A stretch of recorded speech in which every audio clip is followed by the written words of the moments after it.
Backpedaling, running out of time, spinning away, and nobody open. Now he flips it up into traffic and makes a mistake.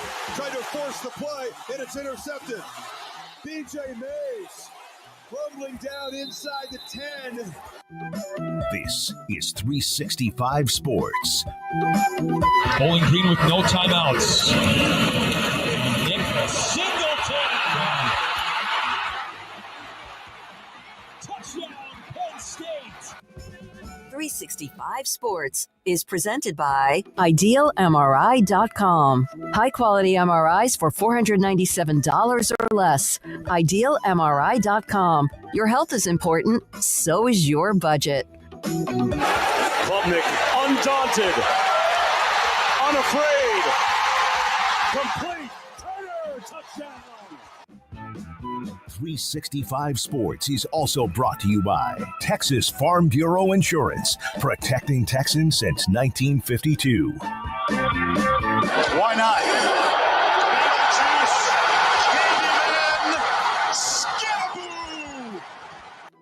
365 Sports is turbocharged by Unite Private Networks. Find out more at uniteprivatenetworks.com. Jennings on the play fake, slides it upfield. Matthew Hickner off to the races. Hickner at the 30, full speed, and the big tight end goes 75. It's a Pony Express. Now here's David Smoak, Paul Catalina, and Craig Smoak. All right, here we go on this Tuesday afternoon. The College Baseball World Series has already had one game earlier in Omaha and another game going on. We'll check in with that in just a second. We also today will look at the odds from BetOnline.ag on the college football playoff appearances and look at all of the teams within the Big 12 and where they are. Mack Rhoades was here in the studio earlier today. We'll have that today at 4. And then also off the radar with Craig, Paul's top 5 in the polls from Andrew Valade, plus John McClain joins us, and so does Mike Bianchi, who covers college football in the state of Florida. So, a home run, in fact, as we go on the air, Oregon State, which was being shut out by Louisville, has now cut that lead in the 4th inning. Is that right? To 3-2. Earlier, LSU beat UCLA. UCLA now has to turn around and play tonight in an elimination game against Arkansas. Yeah, that should be fun right there to just go against a team that threw a near perfect game yesterday for UCLA, especially after you had a rain delay last night, and now you said LSU lucky that they got out today. Either team was going to be, because now this has kind of wrecked their pitching for a couple days. Because you had guys that pitched, 4 innings last night, Garrett? Yeah, Issa pitched 4 innings. Yeah, 4 innings last night. Then you get the delay. So, not going to pitch today. Probably not going to pitch in the next game for LSU or for Arkansas. So that's going to be a tough thing for UCLA. So it's going to be kind of a tough thing to deal with the rest of this week. Part of the weather, part of Mother Nature, part of also playing numerous games within a short amount of time. So there we are with the college baseball World Series update. Louisville was up 3-2 in Oregon State. The Beavers just hit a 2-run homer. Speaking of baseball, Pat Hallmark, the head coach at UTSA, who have had the great run, knocking Texas out in Austin and then losing eventually UCLA in the Super Regionals. There was a little bit of back and forth on this. UTSA, they ponied up, of course, to keep Jeff Traylor, their football coach, and Pat Hallmark has signed a new extension through 2029, so he's not going anywhere. Yeah, that's great news for UTSA. I mean, there was, at least as far as their circles go, a little bit more than barking. I mean, there's definitely a lot of talk for the last few days about what, his future held and what the school is going to be able to do to keep him happy. And it's not the great time for them to kind of balk at anything, because, look what we just did. Look what we just did. So he had reason to want for more, and I think that they've now answered that. So if you're a UTSA fan, today is a great day because he's now locked down through 2029, as you mentioned, and just seeing some of the details from JJ Perez, who covers the Roadrunners, base salary of $350,000 for the upcoming year, 25,000 annual increases each year. And so that'll mean he'll be making around $425,000 by the end of that contract. So, of course, like anything else, there could always be somebody that swoops in.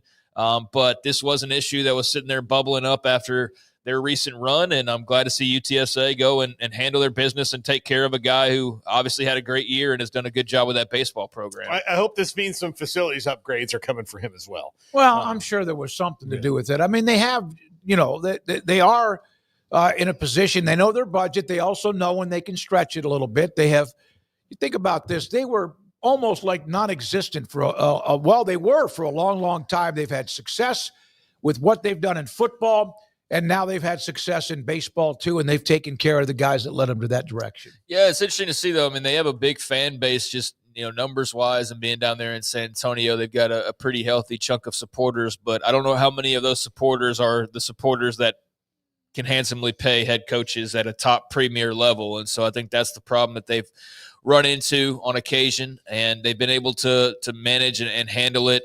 But I did see a little bit of, if he's going to bark and it's not good enough for him, and that's every fan base with every time a coach doesn't just do the whole company line type of thing. But I think in this case it was valid. And if you want to, reap the rewards of having a program go and be successful, but you want to take it to a higher level, then yeah, you need to also update the things around them and pay people, what they're worth and things like that. So good on UTSA for getting that taken care of. And now they can put that little tad bit of, if I don't even know if you'd consider it drama, but whatever it was, that uncertainty moving forward, that's now behind them. And I think that's a great thing for the program. All I've ever heard from Jeff Traylor is how much Lisa Campos takes care of what she can and the players. And, of course, he's got a great relationship with UTSA. Yes, they've had to step up. Yes, they've also built facilities. And she was taking a little bit of some shots at her because of this. They're like, you can't let this go. She got the deal done. How it doesn't matter, but there were a few bullets. That's the wrong word. Some shrapnel that was her way. I think one of the things they've run into is, as much as the fan base might have some good numbers and has grown and whatnot, is you still go to the same people for the money all the time. Absolutely. And so at some point they get tired of you ringing their phone and all of that. And I just don't know how well equipped UTSA is to continue to have to always answer that call. And that's part of like just the rise, and over time they'll get there. More people graduate, become successful and want to give back to the program. But yeah, that has definitely been their biggest battle, I think, is just the facilities and the constant need for donations and upgrades and things like that to continue to try to compete at a certain level. So yeah, they were able to get this done, and that's a nice little capper to what was a great baseball year. So there we are with that. Also, we thought there was some pretty good news for Sacramento State around the corner, but now reports that the FBS independent waiver hit a roadblock. Told, this is from Sam Hurd, we've had on the show, covers FCS, that FBS Oversight Committee, which is made up of FBS administrators, manages the process for reclassification. It seemed like yesterday everything was good, and now this seems to have hit a roadblock, and now they'll have to wait another week or so until the council meets to see if they get approval. They've been, I'll tell you what, they've stepped up too with what they're doing at Sacramento State. And look, if they have to wait a year like everybody else, then I'm sure they were prepared. I hope they were prepared for that. But yeah, they're trying to move as fast as they can.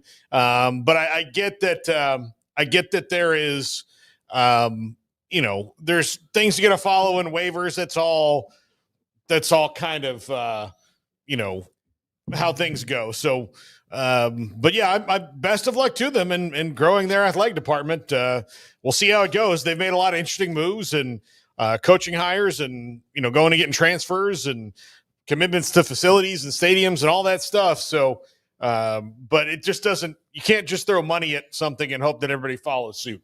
So this is the problem with the Sacramento State reporting. Sometimes you read all these headlines about Sacramento State and all these big flashy people they're hiring, and they're wanting to do this or wanting to do that. Where are they going, guys? Where are they going to go play? Yeah, nowhere. They're going to be an independent, and so they didn't have a place to go. And so, I think that was a big part of the problem, is that they don't have a home. So they're just wanting to go up and be an independent, and that wasn't necessarily the strongest plan in the world without a real home to eventually go and belong to. But they wanted to move up. They've had a lot of financial commitments. I think if you read deeper, I don't know how much of that is actual money in hand. That's hey, if you get into this, then we'll give you this, or if you reach this level, then we'll donate this amount of money. It, like, point being, it all sounds really great if it all works exactly to plan, but it's just kind of, I don't know. It's there's grand aspirations, but I think people seem to believe, because of the way it's sort of been talked about and marketed, like they have all of this already and ready to go, and it's all this, and they're being held back to some degree or something. But yeah, they wanted to move up. They've been talked about, obviously for a couple of years now, but they don't have a place to go. So I think with all the movement, the oversight committee, turned them down, and so that's a bummer for them. Definitely saw some of their fans react pretty disappointed to that news, but it's a bummer for them, I guess, if you're expecting that to happen today. All right. Also, the American Athletic Conference, trying to decide what they're going to do when it comes to basketball, have hired as a consultant former Big East commissioner who helped absolutely build the Big East, and Mike Transgisi. The ACC, a one big league in both men's and women's basketball this past spring. And so they're trying to pop themselves back up to where they're seen more, better across the board, and the metrics are better too. This guy is one of the this is an older name from back in this, not like he's 50 or 100, but this is a guy that had a big impact on a lot, not just Gavitt, but also Transgisi back when the Big East was formed. Yeah, look, you see these things move around in basketball, and for the AAC, I mean, I would see that like, hey, we're going to expand the tournament, but knowing how that if that does go down and they do expand the tournament, although that one kind of died in the vine for now, but it's not the first time we've heard it, that if they do expand the tournament, it's not going to be to make sure that the team that came in third in the AAC at 24-7 gets in. It's going to be so that more of the Power 4 teams get in. So, yeah, bring in Mike Tranghese. Try to figure out, what the best basketball strategy is. He was, with the Big East, which is one of the best basketball conferences and has been for a while. So, yeah, one big league in 2 tournaments. Yeah, they're not – anything that's changing is not done to help the AAC. And I would say that one big league thing that – maybe on certain years it's probably true, but I think there's a lot of years where, there's probably 2 or 3 teams that could justifiably be in if they were, seen through a different lens. Well, I mean, they lost Houston, so that was a huge problem for them. That was the cash cow and the bell cow of their basketball programs, and they lost them. And I didn't get too much into the weeds on, beyond, I guess, the SEC getting their bulk of teams in, and the Big Ten with very little representation. Big 12 had, pretty healthy representation.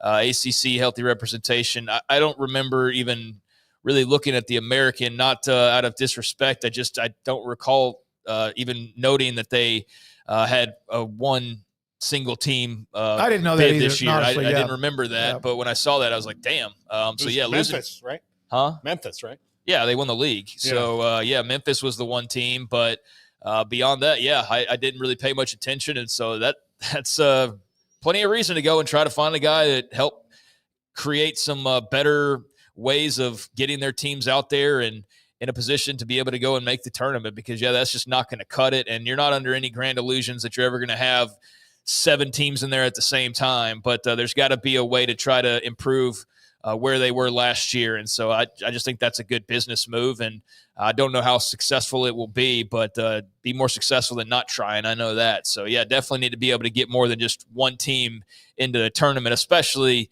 as it expands, as you mentioned. That might seem like, oh, well, they should be able to in an expanded field get more. And no, because that will be the 14th SEC team or the 15th Big Ten team or whatever it would end up being. So, that's probably a smart thing to do. Southern Utah. Yesterday it was Cal. Today it's Southern Utah looking for a new AD. Brett McMurphy had this among others. Eventually, when it became official, volleyball coach Casey Nady resigned back in May. And McMurphy reported back in that time period that Southern Utah, the athletic department, was under investigation for potential Title IX violations in multiple sports. And one source told him back when he had that report that it is toxic.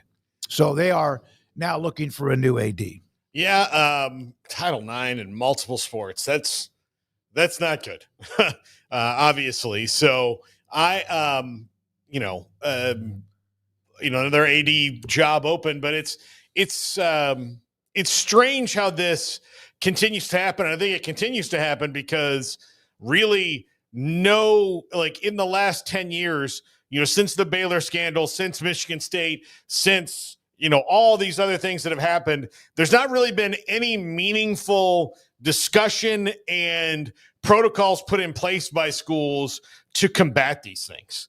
It's just kind of business as usual. The only good news is that you have maybe a more deep set of rules on what constitutes a Title IX violation, but also it's a cultural thing. If you are run by somebody who doesn't really care about adhering to those standards or that believes that it's as much of a problem as it is, these things are going to pop up. So I think it's unfortunate, but again, it's like most things in college administration.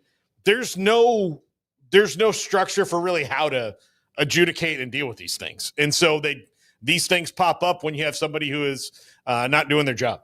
Yeah, I have no idea on what all the details are, but Brett McMurphy probably feels pretty vindicated today because when he reported on this initially, Doug Nuth had actually responded, calling him out, saying that the description of the athletic department as toxic was, quote, false reporting. and that Brett is a good reporter, but this is wrong. And so now he's out. And so I guess Brett was right. Well, that's probably why he Brett also was right. tweeted that today. Yeah, to put that out there. You're right. He was McMurphy. I'm not saying there have not been maybe some, I don't know, mistake or two, but he's as good as anyone we've known, right? Along with many others that cover college athletics. So there's that story. Southern Utah looking for a new head coach. Athletic director. Athletic director. Garrett, were you able to get that? What? Pavia. No, I said we didn't get that. We just had the ones we had earlier. Okay, I thought you could. Okay. So this Stuart Mandel had a tweet that, Paul, you sent to me, and I had seen this earlier, but then I did not really actually quite just like look at it. But he said, every day I see a new quote about this topic that makes me wonder if it's all an elaborate April Fool's Day, a joke. It's going to be a complete 180.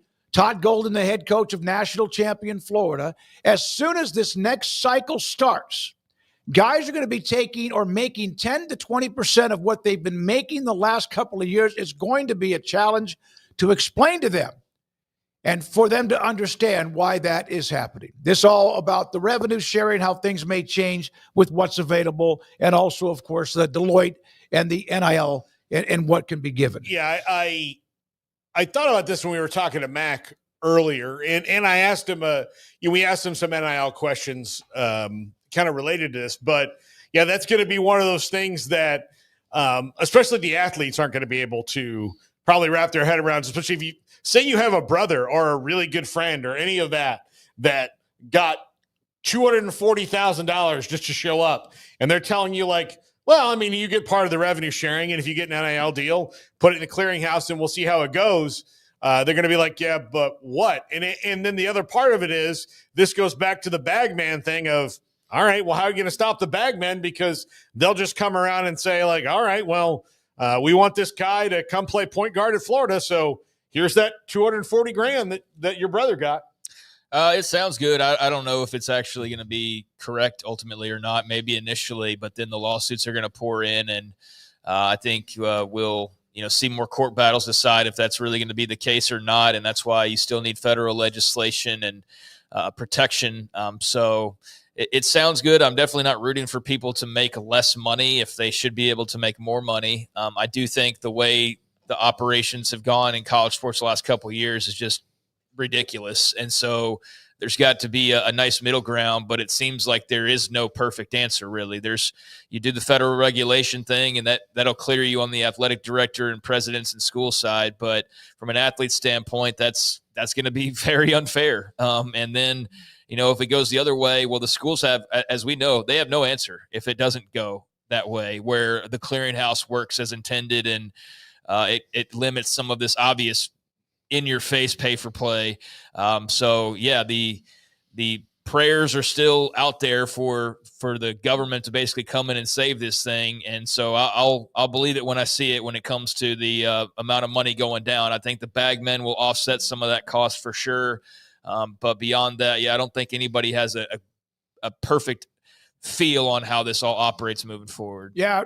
By the way, we had, as I mentioned at the top of the show, Mack Rhoades. We discussed quite a bit about the settlement and its future and what goes on because of it, and then also quite a bit the college football playoff since he's the chairman of that committee. Yeah, I think the athletes might be surprised. How about the agents? I mean, they're the ones that are out there pushing for the money, and they're the ones out there arranging these deals. So, once they don't get what they're expecting or what they've become accustomed to these last couple of years, they're going to pitch a fit and probably run to their nearest lawyer, and that'll be a whole thing that you can expect is going to happen sooner rather than later, and already, I guess, is happening to some extent. But, yeah, there's going to be some people that might have their smaller slices of cake, and how they react to that will be very interesting to see. But I'll believe it when I see the smaller slices of cake. I know it'll happen initially until the lawsuits force it to be on pause to some degree.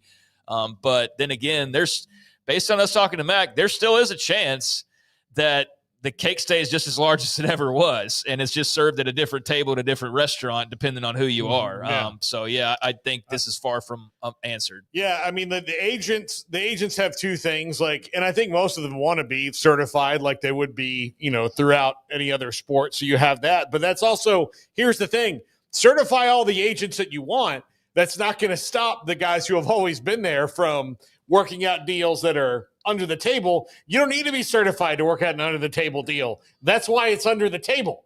Yeah, I've seen agents who say they want this cut. They want to clean up the bad agents, and Mack alludes to that a little bit. But they don't want to clean up the money, though. No. Well, I mean, but they don't want to clean up the money because they're no different from pretty much everybody else. But, if you're somebody that went to school to learn this profession, learn the ins and outs, and you did it the right way, it's like anything else. You see somebody come and take a shortcut or maybe do it a backhanded backdoor negotiation that's not technically the professional way of doing things, and especially if they're having success doing that, and it's going to rub you the wrong way. So I can see where actual real agents, not Uncle James or whoever that's suddenly a quote unquote agent, I can see where that rubs the pros the wrong way. But they're both after the same thing ultimately. I mean, that's true, but they definitely go about it in different ways. One note, and then we're going to get to a quote that has got a lot of people discussing things, not on social media only, but also even in the chat room today. We'll get to that in a second. Ryan Mulvaney, the attorney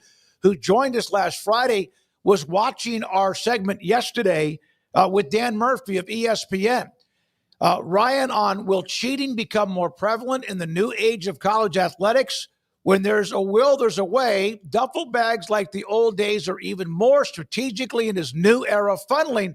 And basically what Ryan Mulvaney was saying is he was spot on during our segment yesterday, and Ryan was listening to it and put that up. Booster run disassociated entities, thereby avoiding the reach of the CSC, the college committee, and also Deloitte. Well, I just had this pop in my head, and I'm sure because I'm not somebody who spends time thinking about things like this. So I'd imagine somebody who's trying to figure out ways to beat the system has already long thought about this. But what if you go like the crypto route? I mean, what's going to stop anybody from doing something about that? That just immediately popped into my head when we started talking about this for some reason. So, I wonder about that. I mean, how are you going to track and be able to even wrap your heads around that?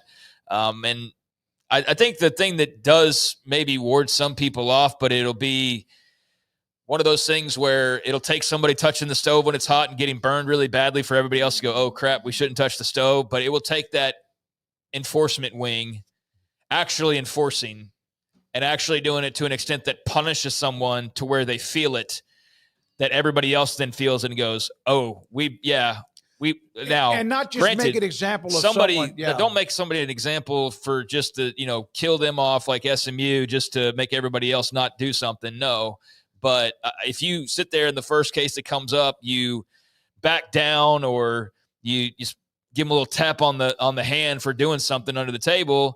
When everybody's going to go, that's it. All right, well, screw it. We'll definitely risk it for this 5-star wide receiver, so that the enforcement part will be important. Never get caught, huh? That's the other thing. Like, it's worth the risk because you may never get caught, and if you do, then hey, we're big school, number 2. Which honestly, I think most people think they're going to do it that way, even if they are saying it's going to be the opposite. I've seen LSU. Woodward and others that have said, no, this is Brian Kelly said, no, they're going to bring the hammer down. Okay, we'll see. Yeah, we'll see. And if they do, then great. I mean, I want it to be that way. I would rather eliminate. I know the funkiness of college football and the messiness of it is why a lot of people love it. And so the bagman's a funny thing, but I mean, it would be a better sport if everybody was operating under the same parameters, and it won't be because college football has never been that way.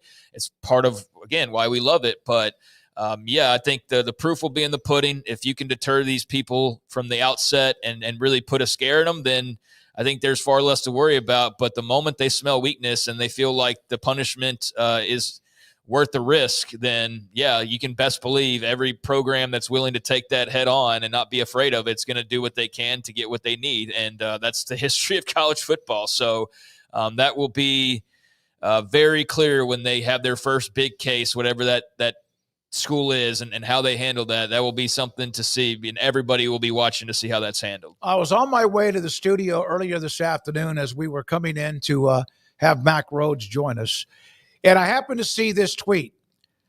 You want to play with the best. You don't want to play with the Big Ten. You ignore those calls. Diego Pavia, the quarterback at Vanderbilt, The reactions, 90% of the reactions to this is obviously very negative about what he's saying, playing for Vanderbilt. One of them was, for example, this is so typical of, and they had a really nice year last year, is a mid to lower level team in the SEC riding the coattails of what Georgia and Alabama and others have done. When he was at New Mexico State, they were hammered by Big Ten teams. But he said that. It's a quote. It's on that show with Will Compton and Tyler Lewin. Busting with the boys. Yeah. He also said that he turned down $4 million from another SEC team to come and play there, which, hey, good for you, Diego, if you're happy at Vanderbilt. But this is one of the things about the internet, and, of course, we love it because we're on it. But we live in an age now where the quarterback at Vanderbilt, who just went 7-6, can talk shit. Yeah, and lost to Georgia State, but did beat Alabama. Yeah, I mean, so but dude, he's the type of guy. Doesn't matter where he's just a shit talker. Like that's exactly. what he is. Like hell of a player. It's not exclusive to him being in the SEC. It's just giving him more reason to actually matter in people's minds, because nobody was talking about Diego Pavia other than sickos and people like myself who were watching him at his previous stop and thought, damn, he's a pretty good quarterback. He's, playing in a game that's kind of irrelevant on a team that's not really relevant, but he seems like he's pretty good. And so when he got picked up by Vanderbilt, I thought, damn, that's actually a pretty nice pickup. And then obviously he paid off, but yeah, he runs his mouth and he backs it up a lot of the time. I think it's a guy who's been in the SEC for a year, who's drank the Kool-Aid clearly, but he's also, played a lot of teams that were a huge step up in competition. Now I'd say, well, then you were obviously very underrated considering you just walked in there as tough as it was, and you just led Vanderbilt to like their most successful season in a while. So I guess you're just God's gift to football, given how tough you're positioning this as. But I mean, it's no different than Gloria Nevarez going to bat for her conference and saying something that everybody clearly sees through and understands what it is. A little bit of propaganda. He's also, just riffing on a podcast. So I don't knock him for what he's saying. I think that, it's when he went a step further and more of what he said, because he said far more than that. Yep. He said, you got to think about this too. The SEC is like nothing else. The Big Ten, you have Ohio State, Oregon, Michigan, Penn State. The SEC, you have all dogs. Now, let's definitely make fun of that, because your team has never been a dog. Last year, they finally got some bark, and maybe at times in years past, they've had a little bit of a bark here and there, but dog, absolutely not in the history of me watching college football would I consider Vanderbilt a dog. I'm sorry. It's not even against y'all. This is Pavia. Kentucky, spare me. I mean, and I know there's very few else on that list, but let's not act, because this is where the propaganda gets a little bit too much. It's like, not all of you are world beaters, okay? Not all of you have won national championships and get to walk around like the belle of the ball. Like, dude, remember who you are. And that's where some of the coattail riding of the SEC, that's where it annoys people, is when you have the quarterback of Vanderbilt telling Michigan and Ohio State and Oregon and everybody else, like, you guys, blah, blah, blah, blah. Like, that's when the Kool-Aid's gone way, way too thick. Well, Vanderbilt might have the worst record in college football in the last 25 years. I'd say they're probably in the running for it. Yeah. And he also, this is how bad my favorite program has get to dropped. that. Okay, go ahead. So he said the Big Ten, you have Ohio State, Oregon, Michigan, Penn State. So he's giving them some credit. But the SEC, you have all dogs. Okay, that's just simply not true. You have a lot more. You have a nice roster, but it's not all dogs. I'm sorry. He went on to say you only have like 4 games a year in the Big Ten. The SEC, it's like week after week you're going to get beat on. The Big Ten, you ain't going to get beat on with like the Purdues, the Nebraskas.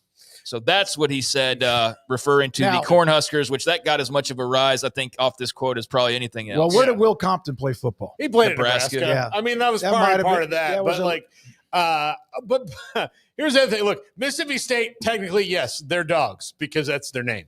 But I didn't even mention them. Yeah, they definitely don't belong on the list. No. Yeah, you've got 3 teams that you just rattled off that have not really done anything. Now, Ole Miss has been a very tough out in the Lane Kiffin era. Yeah. But also over the whole of their school, they haven't really done anything.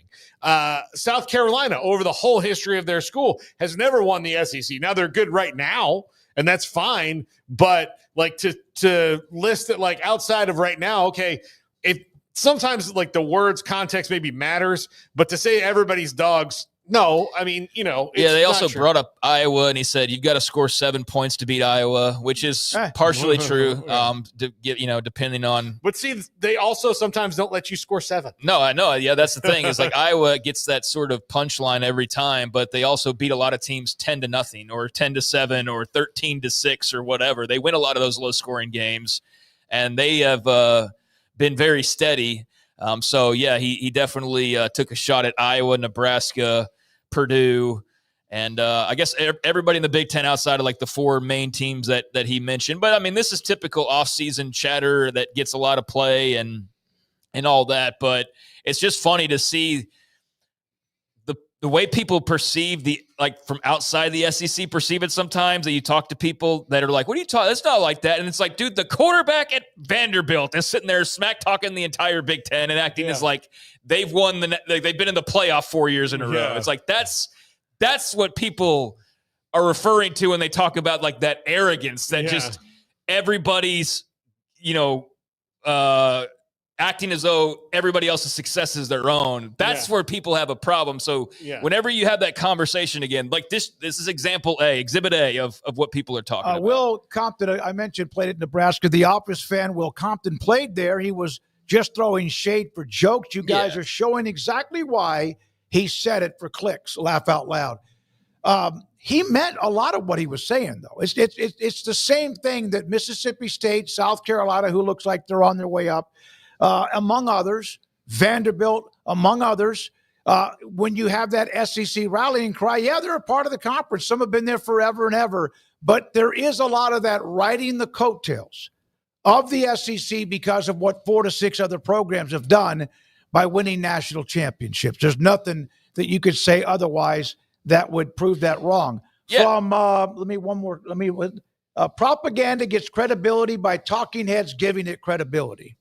That's from Bear the Truth. I don't know that I fully agree with that, because it's not like we're going validating what he said. I think quite the opposite, actually. As far as the podcast itself, I'll definitely give it a listen, but I think that regardless of if he was tongue-in-cheek or not, that's still the perception of how it's looked at and how people talk about the league. So I maintain everything I said about that. If it's not Diego Pavia, just name a fan, and they talk the same way. So from that standpoint, I think that's still like an exhibit A of what that typically looks like, is somebody from I don't even want to start talking about lesser thans and things like that, because I'm not trying to take shots in that manner. But I mean, he talked about Dion and interest from Colorado. He talked about a lot of different things. So we're validating that and talking about some of the clips from it. And seems like it was very entertaining. And he's a guy with a big personality, and he's going to have some big shoes to try and fill this year, because they walked the walk a little bit last year. They gained a lot of momentum, but he's a talker, and I'm very curious about how all that works this season. They were 10-3 that year in 14 when they were ranked. Dak Prescott, I think, was the quarterback of that team. And we were watching them beat A&M in Starkville, I think, while we were covering Texas and Baylor down in Austin. We were, and I'll say this. There's no greater Diego Pavia fan than me. I mean, I love Diego Pavia. I just, doesn't mean that he can't say silly things and we can, call him out on it. I gave him a nickname, El Rincon, the rascal. He's great. Fun to watch. But again, you're still the quarterback at Vanderbilt, buddy. Yeah. I mean, Mississippi State was number 1 the first year they ever had the playoff. They lost 3 of their last 4 that year to finish at 10-3. All right. Are you saying that Dak Prescott started the season out well and then ended up one poorly? Oh, my. You said that, but it's true. BetOnline.ag came out with their list of the best odds of making, not winning, but making the college football playoff. And yes, the top 10 or 11 or 12 schools are ones that you could probably just pop off the top of your head, maybe 1 or 2 that you would miss. We have that to discuss in the next segment. And on top of that, where are the Big 12 teams? A couple of them were lower than I thought. Maybe 1 or 2 of them were a little bit higher than I thought as well. The update, Louisville 4-2 now, leading Oregon State in that game. They're in the 6th inning after the earlier win by LSU in the rain-delayed game that they won against UCLA earlier today. Emery Winter is here in the studio, happy as he could possibly be. Why, Craig? Why is Emery? Look at that smile on that young man's face. Oklahoma City finally won a game again and got their mojo back. So Emory suddenly, day after, he's back in studio. He takes Mondays off every week now. True or false? You tripped Tyrese Halliburton going into the stadium last night, and that's what caused his calf injury. Yeah. Tyrese, did he really not make a shot last night? Did he actually go over? I don't know. Free throws. He made free throws. He did not make a shot from the field. No. Yeah. Well, he's also hurt now. Yeah, so. no, he's got the calf injury, it appears, and they're going to have to dig more into that as far as an MRI. Garrett Ross running the mothership. What had today? The Washington Redskins back in the Joe Gibbs era. And then Andrew Valade will put up a couple of polls. In fact, has already put up one, and he will put up another one. We'll look at the results at the end of the show after Paul and his top five. This is 365 Sports.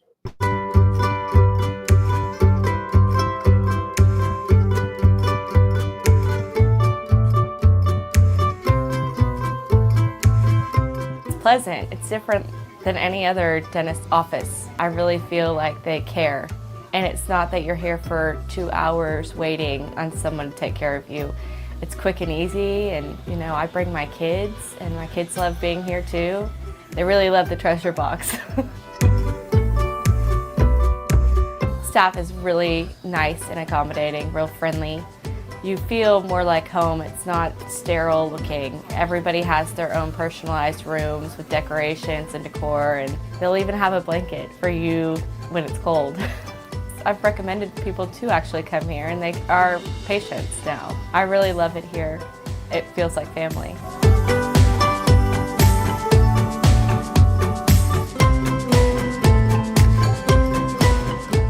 Right now at Berg Colgin Ford, we're bringing you an offer that's as big as America. Employee pricing for everyone. You pay what they pay. That means you drive home a new Ford F-150, Bronco Sport, Expedition, Super Duty. From America, for America. Employee pricing for everyone at BK Ford.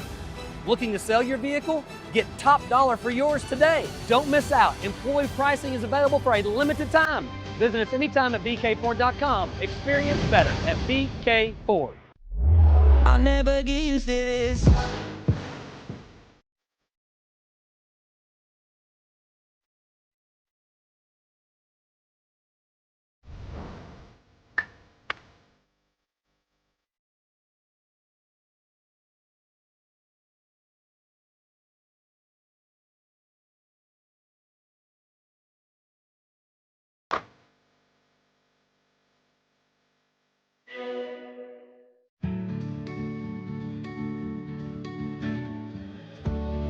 Whatever it is you wrangle,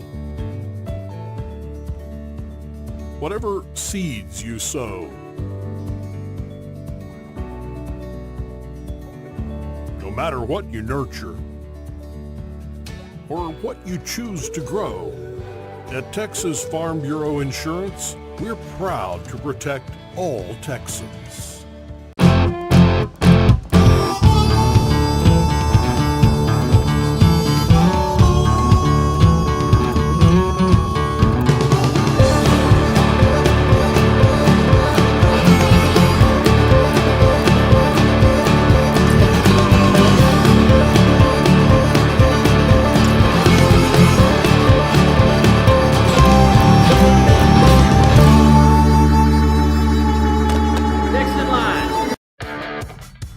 This is 365 Sports. The 3 o'clock hour is sponsored by Waco Custom Marketplace. Meats, sweets, Texas treats, and a cut above the rest. 425 Lake Air Drive, Waco.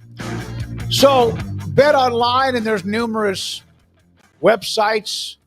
Our good friend Jimmy Shapiro, who Paul's gotten to know over the years because he does some things on Super Bowl and Radio Row. Plus, he's fed us guests before, and this one too. BetOnline.ag odds to make the 2025 college football playoff. When you look at that immediately, and you look at either the logos, the names, or whatever, now remember, there's going to be a group of 5 team in there. And so Boise State, for the most part, the last, I guess, several years, even last year, they're the one that's going to get in. They expect, based on the odds, that will represent the group of 5.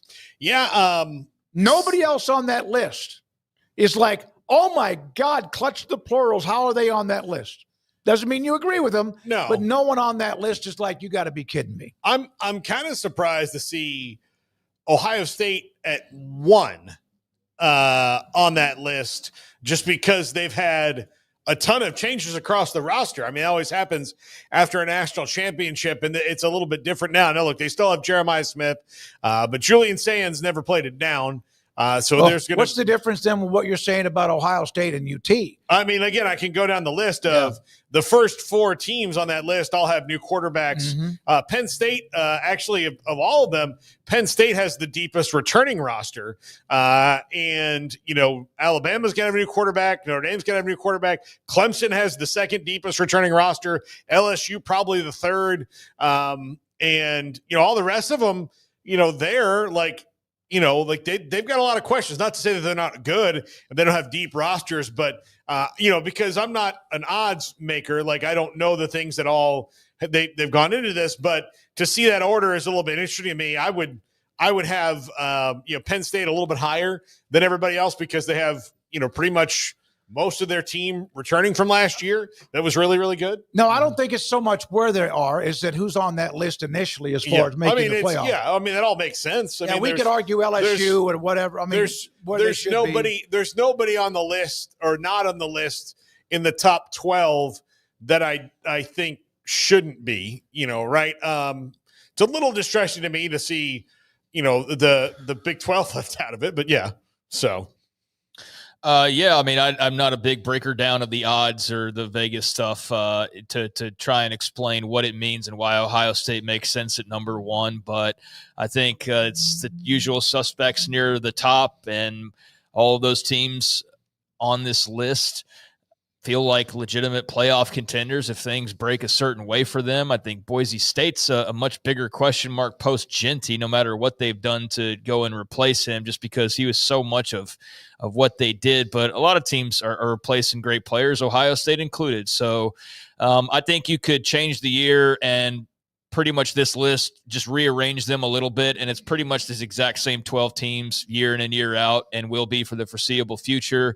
Every once in a while, Michigan will jump in there and replace somebody, or some random, Vanderbilt, of course, will jump in there and replace somebody. But beyond that, I don't have a lot of thoughts when it comes to the betting side of things here. So Ohio State at number 1, though, I think would be a bit of a surprise, just given the amount of volume you feel like they're replacing compared to others. But it's fair to also say, hey, Arch Manning's played a little bit, but it's not like he's played an entire season as a starter. But we're acting as though he's just going to roll in and just boom off to the races. And look, if he does, then that will be the story of stories, because he's going to be a story regardless. And the moment he has a little bit of success, man, that's going to be liftoff for his Heisman campaign and everything else from every media outlet, basically. So, big expectations, but they're leaning into it. So I expect Texas to be really, really good again. Because of the portal, because if you win, a lot of times the draft, obviously, or just graduation or attrition, those teams are going to always have to replace players that are on their way out or no longer a part of the team. And that's why they also then replace them with some other great names, players, recruits, etc., and also the portal. So there we have the odds to make the 12-team playoff. And as we mentioned, Boise State at number 11. Now, here are the odds, or where they rank, of the teams from the Big 12. 21st, Arizona State. Then it's like a battering ram of schools. 22-22, tied, K-State Tech, Utah and Baylor. And then you have BYU, TCU. You see the rest of the list all the way down. West Virginia and Oklahoma State, 33-1 are numbers. They're 75th, and there was like a log jam at 75.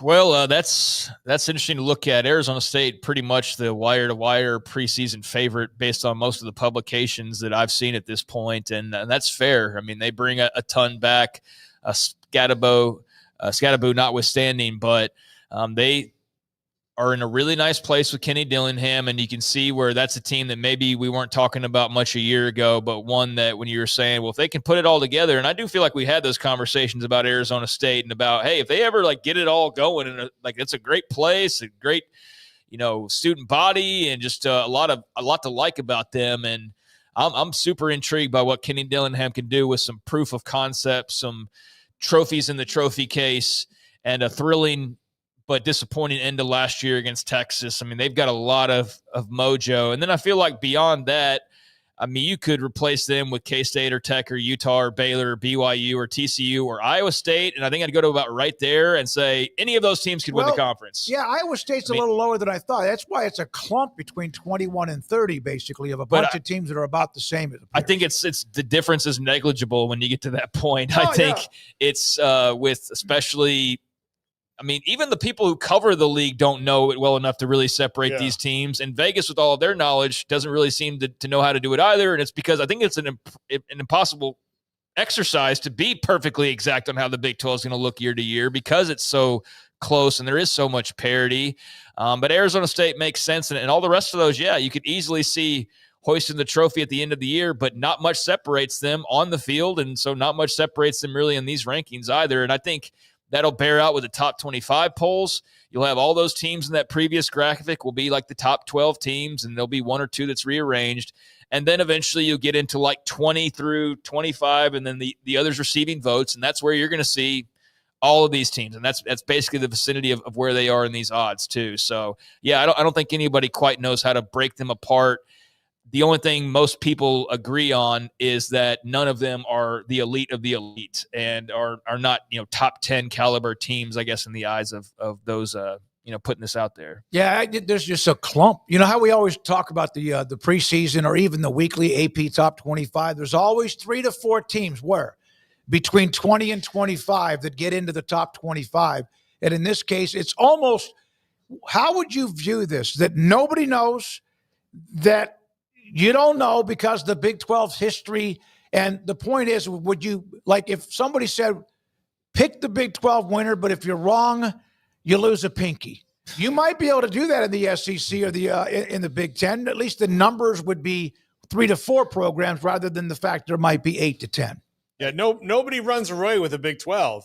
And look, nobody really runs away with any league now, but there's not generational teams like Ohio State and Michigan and Alabama and Georgia in this league. So, 3 to 6 players can sway the league that you lose or gain in any single year. So, like last year, I think that, the league kind of swung, because Cam Scatterby became a thing and that Sam Levitt became a thing. And teams, they were just really, really hard to stop. And, Cam Rising wasn't healthy, and that's all it took. And Baylor had to make a quarterback change that worked out for them. That's how things can swing in this league really fast, is where in other leagues, maybe it doesn't happen that way. So it is really, really hard to pick. Well, go ahead, Craig. I mean, for years you could sit there and say Oklahoma's going to win the league, and for 7 years in a row you were right. And it's just not that way anymore. But I don't think it's that way in any other leagues, because there were years and years where you could basically bank on Alabama, but not to the 7-year extent. But you could always feel very strongly about that. And of course, others would pop up from time to time and have, like a Georgia, Florida, whoever, LSU, etc. Texas just a year ago. But I think these bigger conferences, it's just much harder to predict across the board. And when you have a league where I think 1 through 16s pretty much all looking each other in the eye, it's that much more difficult. I think there's just those X factors like health and just catching breaks that will ultimately tip the scales one way or the other. But even, looking at the SEC or the Big Ten or whoever, it's a lot harder. You can't just say it's Ohio State and then walk away like you could do for years and years in the Big Ten, because Penn State's legit and Michigan's legit, but also now Oregon makes things interesting. So I just think these bigger conferences across the board, it's harder to predict. But I think this one in particular, there's no blue bloods. And so everybody's operating from basically the same place for the most part. I think what's interesting about this is like West Virginia, people being so down on them, Oklahoma State as well. I mean, to be the bottom 2 is definitely interesting to me. And if that's the case, then I guess West Virginia can chalk it up to having a first-year head coach. But for Oklahoma State, that would be an absolute disaster. Beyond that, I mean, Colorado obviously slipping quite a bit without their superstars this year. Super intrigued by how they look with no Travis or Shedeur. And then, I mean, Utah getting some love. This the big bounce backer, or get ready for an offseason of hell for Utah fans, or a full season of hell. Last year, you hope was an aberration, but if that's the start of what it's going to be like, then much like in Stillwater, there will be some tough conversations in Salt Lake City, I would think. Let's see, Barry Crawford. If I rank the Big 12 for the playoff as far as odds, or 1 through whatever, K-State, Tech, Arizona State, ISU, Iowa State, and also Baylor, and then nobody else is going to have a chance to be a part of it. That's from Barry Campbell today. And then from an Office fan, I don't get the Utah hype.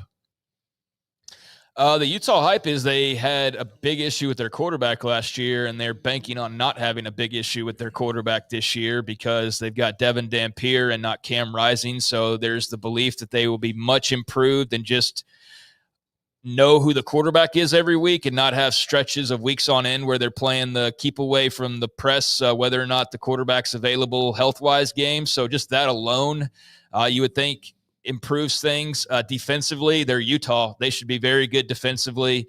And then their offensive line is expected to be one of the best in the entire country. So only thing I'm not pointing out there is basically skill guys. And I don't know that they have any superstars at the skill positions, but I think that they have quality enough, players that if the rest of it operates well, then that'll all fit together into a nice puzzle. So you're banking on them being strong in the areas they're typically strong again. And in the area where they were really weak offensively, quarterback, you're expecting them to have a great O-line and a very dynamic dual threat type quarterback to make things exciting. So that's where the Utah, and just the fact that for people who believe in their bounce back, that last year was an aberration, that it was that rising injury, that it was moving into a new league, that it was just catching some bad breaks like in the BYU game, and that was not typical Utah. But we'll see, because if they repeat that last year, then man, oh man, social media will not be a place I would go as a Utah fan for a very long time.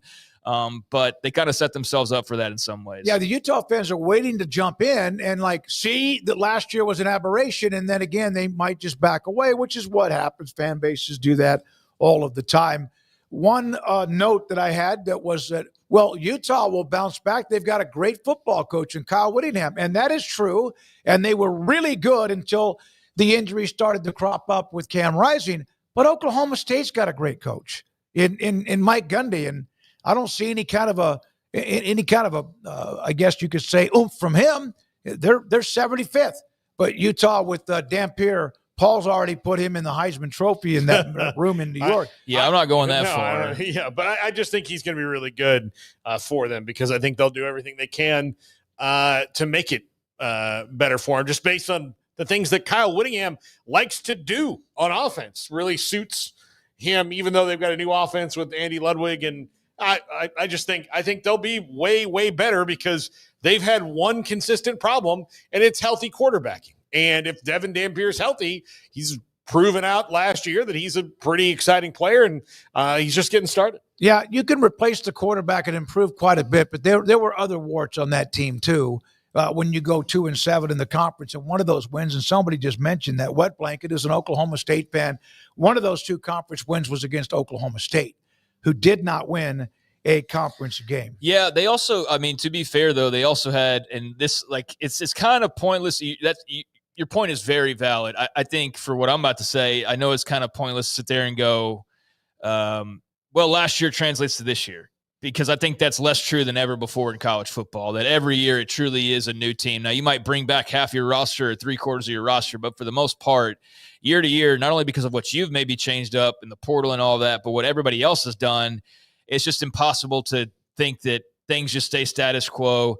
But, to your point about that, they also lost a lot of close games last year. They did win the Oklahoma State game very closely, but TCU 6-point loss, Houston on the road 3-point loss, BYU, we know how bad that was, the 1-point loss, Iowa State 3-point loss. So they were in some games, they just couldn't get over that hump and score enough points, and so that's why I think there's their belief, starting with Dampier, that we're going to be able to have a competent offense that can score some points this year. We should be good defensively. We'll have a great O-line, so on and so forth. But if they're wrong, then like we were saying, then there's going to be some massive crow to eat, because then all of a sudden that goes, okay, that's 2 years into the league, and you're not walking the way that you were talking when you were rolling in, acting like you were better than the rest of your counterparts in the Big 12. Now, I know that's just a segment of Utah fandom online. Sure. It's not the entire fan base, but they were definitely the loudest, and that's the impression that is carried over to everybody else. And you know what? There was a reason to be loud. They'd won some Pac-12 titles. They had played in big games, but it was almost an aloofness that I think when they popped in. It's one thing to – they don't want to be there. It's one thing – it's okay. There was part of it was from at least some segment of them is that they were too good for the league. They didn't want to be in the league. And look, when you had worked as hard as they had to get into the Pac-12 and you'd worked so hard to become a power conference team, like you can understand, you finally get into a place that seems like it fits really well. It's got some cool road trips, all that. You're playing for the league title on a regular basis. Then yeah, I think you would like that. Easier travel – better this, or more preferred that, what have you. But they rolled in. The problem was, to me, from my vantage point, and I didn't lean into it super hard, but when it did seem like people were really talking that talk, you wouldn't think you were talking to a fan base that had won the Pac-12 or played in some Rose Bowls, not even necessarily won them and played. You would think that you were talking to like Alabama fan about their program. And that was the issue that I think most Big 12 fans had, was like, hey, we respect what you guys do, but don't roll in here acting like you've won 10 national championships and everybody else is like these measly peasants that you're having to play with. I mean, that was the issue that I saw more than anything from the Big 12 reaction to Utah fan online. Yeah, I was looking inside the Phil Steele magazine. They were COVID at 3-2, 10-4, 10-4, then 8-5 and 23. Things started to slip a little bit, and then of course last year they finished at 5-7. But they had done well in the Mountain West, and they had done better than I think I expected as far as in the Pac-12. But yeah, there was almost their own athletic director was shooting down reports. Our poop doesn't stink about the Mark Big 12. Harlan, I mean, and granted, at that time he thought that was true because he was being told by George Kleofkoff of like, we got this great deal, Apple TV and blah blah blah, $50 million a year. Tim Cook is going to come to our birthday party. Yeah. Tim Cook's going to throw birthday. We're going to celebrate. We're going to play games on Apple's campus or whatever the hell plans they had cooked up. So he had that tweet that was talking about the report. Was it McMurphy or whoever it was from? So like there was all that messiness. And then obviously the BYU post-game reaction just further soured things. But I don't know. I think there's a lot of great Utah fans out there. It's like typical of any other fan base. You see and you hear the louder ones. And most of the times they're trying to be seen and heard. So they say the things that will get them seen and heard the most, whether it's legit or not. But I definitely think there was a real sentiment on the part of some vocal portion of the Utah fan base that felt like they were too good, and clearly that wasn't the case in year one. We'll see if that's the case in year two. We'll have Mack in a minute, Mack Rhoades in studio. But one of the things about Whittingham, look at the facts. He took over for Urban Meyer, who had set them up before he left for Florida. So the first bowl game he went to, the Fiesta Bowl, that's Urban Meyer's bowl game. Okay, what? I mean, yeah, but that's not fair to Kyle Whittingham to just change him that already. He's the interim coach. Yeah, but like, I meant the first. Okay, that one. Yes. Okay. Yes. That the was first. Paul cannot talk about Urban Meyer without losing a brain cell. No, your hate for him, I understand it, but I was only saying misunderstood. Yeah, that was the first year Urban left. Whittingham coached the bowl team. Okay, that's not how it came out. It was his first bowl game of his first season. If you would have let me finish, I could have. Well, that's fine. No, I get it. But Whittingham. 17 bowl games since he took over by himself in 2005 after Urban Meyer left. There were very few hits and misses along the way. That is why, if you're Utah and fan base, you hope last year was, again, the exception, and also why there's a lot of confidence because of Whittingham and what he's done. All right, when we come back, when did Alex Smith play at Utah? Was he there when Meyer was there? I was in high school. Yeah. I mean, that would have been Urban Meyer, yeah. When we come back, Mack Rhoades, Baylor, Director of Athletics, and the Chairman of the College Football Playoff Committee. We had him earlier today in the studio. That interview is next, and this is 365 Sports. The Baylor alumni fan engagement with Paul Thorpe and also with Doug Furch are already setting up what they have for the summer, including in July when coaches travel around the state to go meet with alums and boosters, donors, etc., in some of the cities throughout the state of Texas. Also, already planning that road trip to SMU and what they'll do with the tailgate at the Bush Museum on the SMU campus. If you are trying to decide, if let's say you live outside of 2 to 4 or 5 hours away, and you're trying to pick a road game to go to, or what you want to do when it comes to Baylor playing a conference game on the road near where you are, contact them. Go to Facebook, Baylor Alumni Fan Engagement. Let Camille Johnson Realtors guide you seamlessly through the process of buying your dream home or selling your current one. Commercial, farm and ranch, or residential, Camille Johnson Realtors can smoothly and successfully lead you through any transaction. With a team of 28 experienced agents who are excited about serving you, Camille Johnson Realtors services the entire greater Waco area. If you're in the market to buy or sell, contact Camille Johnson Realtors, 104 Midway Center in Woodway, or find them online at www.camillejohnson.com. Camille Johnson Realtors, elegant, charming, warm. Welcome home. Pizza, burgers, and Bears football. There's no place around Waco that serves them all other than Bubba's 33. Come show your green and gold and enjoy some of Waco's best food and beverages while watching your favorite team, the Bears. When real Bears fans get hungry, Bubba's 33 is the #1 spot for ice-cold drinks, hand-stretched, stone-baked pizzas, and bacon-infused burgers. Join us for indoor or patio dining. Bubba's 33, Waco's restaurant and proud supporter of Baylor Bears football. Sick 'em, Bears. Don's Humidor, your home with a 48-foot walk-in humidor with the elite cigar brands from around the world, including the #1 cigar of the year, Aging Room Cuatro Nicaragua. Plus, they have the great brands like Macanudo and Artur Fuente, Rocky Patel, Aston, and so much more. CBD, great for sore muscles, aches and pains, sleep, Vita Dreams, and anxiety, mild depression, general health and wellness. Their staff very knowledgeable on the subject. Don's Humidor in the Townwest Shopping Center off Valley Mills in Waco. Ready to take your business to the next level? Carrion Solutions has got you covered. We deliver world-class IT consulting, including Quest On Demand and Migration Manager, M365 and Exchange migrations, Active Directory assessments, security hardening, and Windows Server upgrades. Our experts specialize in consulting, monitoring, support, and managed IT services. We promise vision, professionalism, and unbeatable value. Satisfaction guaranteed.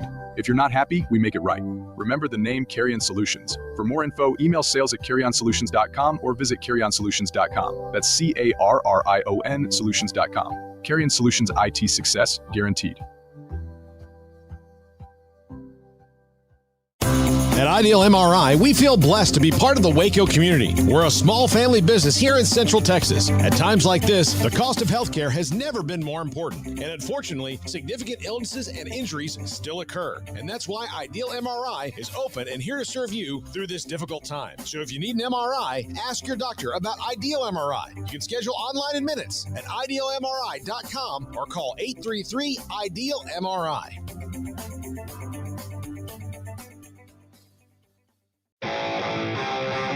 This is 365 Sports. Text us at 254-339-1122. The text line is sponsored by Riverbend's Liquor and Wine, with the most extensive variety of craft beer in Waco. A hidden gem on Lakeshore Drive and 19th Street. 65 Sports and Baylor Director of Athletics, Mack Rhoades, in studio with us today. Craig Smoak, Paul Catalina, and I'm David Smoak. It's been a while since we had a chance to visit with you. A lot has gone on. A lot is still unchanged. How do you manage it, literally, with the House settlement approved and yet so many questions, and even that may not lead to much? Are we in a better place in college athletics than we were perhaps even last summer? I do think we are in a better place. Judge Wilkins, finally approving the settlement was a step forward. And I think it was a much needed step, but I only think it's, and you alluded to this, I only think it's step one in a series of steps that need to follow. And seminal moment in college athletics, and all of us, I think over the last 12 to 18 months have been really challenged to be flexible, adaptable, patient, which isn't, one of my greatest virtues. I think to your point, we're in a better place. I think this stops the bleeding. I think the last 24 months has been just really chaotic, and I think there's been some good in it, and I think there's been some bad in it as well. And so hopefully, we begin to move forward and progress in a more regulated world, because we have been completely unregulated. We went from, again, the pendulum swung when you think about NIL. It went from here all the way over to here, and right along with that, transfer portal, right along with that, just being regulated to completely unregulated. And now we've got to find the sweet spot moving forward. It's like they took all the traffic lights away in just one day, right? You're just driving and there's no traffic lights, which maybe some of the traffic lights were in bad spots, but there was a purpose to it. And it was there was such a tug of war on what it should be that it's now maybe, do we start to maybe get to the middle of an agreement of college athletics should be this way, and neither side can completely have their way. Yeah, you just remind me a little bit of Dave Aranda with the analogy and the stoplights. But I think you're right. And I think what was disappointing, and not to go back, but there was a lot of work done prior to that July 1, 2021 NIL coming on board, and I think everybody in the industry felt good about it. And felt like this is a great thing for our student athletes. We want them to be able to earn some monies, build their brand. All of that had been so restrictive up to that point in time. And, there'd been a lot of work done up to that July 1 date in terms of rules, regulation, boundaries. And then, all of a sudden we begin July 1 and there are no rules. And so we did what we did best. We made up our own rules as we went along, and it was chaotic. And, we've been living in a, quite frankly, a pay for play world over the last 24 months. For you, what do you maybe have the biggest questions still about? What are you most unsure about? And not necessarily to be negative, but obviously not everything's going to be just perfect. So what kind of keeps you up at night, if anything, that's still out there? Yeah, and I think, you mentioned it in terms of it's not going to be perfect. I think we need to make progress. And then, continue to adapt and evolve and tweak. And so, moving forward, I think, look, there's a lot of skepticism publicly. There's a lot of skepticism within the industry, NIL, external NIL. Is that really going to work? Is it going to remain, pay for play, or Deloitte, NIL Go, is that going to work? And so when you think about the College Sports Commission and, really, really fired up about the hiring of Brian Seeley, but he's got a huge job on his hands when he thinks about, LBI and cap management and NIL Go, Deloitte, and then the enforcement piece of it. And so that's got to be real for us. That has to work. There has to be a true business purpose and fair range of compensation when you think about these external name, image, and likeness deals. If there's not, then what are we doing? Why did we take on another $20.5 million annually, up to, and then plus we're still going to have unregulated pay for play? It makes no sense. So that's got to work. And I think, agents, we've got to find a way in terms of, agent regulation. I think there's some great agents out there that really have the student athlete's best interest in mind, but then there's some not so good. And I've dealt with one in particular that I'm not going to mention his name, but he should never represent a student athlete in our industry ever again. And so you're dealing with some of that.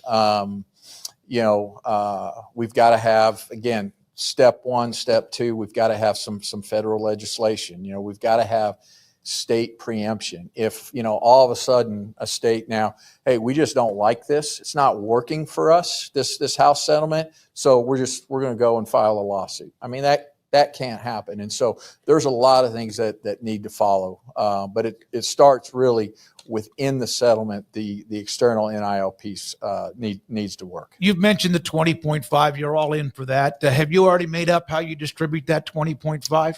We have. Yeah, we have. And not to get, too complicated, but as a reminder, this settlement had two pieces to it, right? It had the back damages piece, which was settled at about just south of $2.8 billion. And within that agreement, it was determined that 75% of those monies would go to football, 15 to men's basketball, 5 to women's basketball, and then 5 to all of the other. And so we, Baylor, have really taken that formula, and we're using that in terms of moving forward and how we'll distribute the house monies, the 20.5, and we know that number is going to grow every year. But that's how we're going to do it with some nuances and some tweaks. But and again, reminder that this settlement is, the term is 10 years, and so we'll see what this looks like. I would say, and this is just me, that the settlement is 10 years. That gives you guys 10 years to figure out some sort of collective bargaining, antitrust, federal regulation amalgam. Is that how you got to, that maybe the leaders should look at it, is that you've got a decade to figure out how this is going to be maybe going forward? Yeah, well, I agree, but I would just say we don't have a decade. Yeah, you only have we need to get this done, I think, fairly quickly. Again, I think the settlement, step one, not to be repetitive, but I think federal legislation is absolutely step two when we think about some liability protection, antitrust protection, state preemption of all of the state laws, and then student athletes, non-employment status. And by the way, I think there's a way to thread that needle where there's non-employment status, but we get to some type of, I'm going to call it and reference it, collective bargaining. But I think that's going to inevitably be another step in this process that we're going to have to get to, and maybe not for everybody, maybe not for every student athlete sport program, but certainly for some. What happens if there is never some federal legislation that helps you guys out? Yeah, it's so really hard to predict, but I think there will continue to be an onslaught of lawsuits, and how that plays out, certainly not certain. I'm not an attorney, but I think you'll begin to see cracks in the settlement without something behind it, and people are smart. They're already picking it apart. Yeah, they're already, and we know that, right? It's already been appealed, and we'll see if it goes before the Ninth Circuit. But so I think I worry about the sustainability of it if we don't have some type of federal legislation. Mack, I sent Brent a video. Hunter Yurachek at Arkansas was discussing, with the money now being paid, the revenue sharing, the athletes, that do schools then start looking at how they have treated them with the amenities, I don't know if it's perks, travel, food, swag, all of that stuff. Does that Paul said that's part of the cost of business. Has that ever been discussed among you and any other ADs about, well, we need to back off a little bit on what we spend for them? Yeah, I think it's the short answer. It's all on the table. I think there's a lot of conversations going on in every athletic department.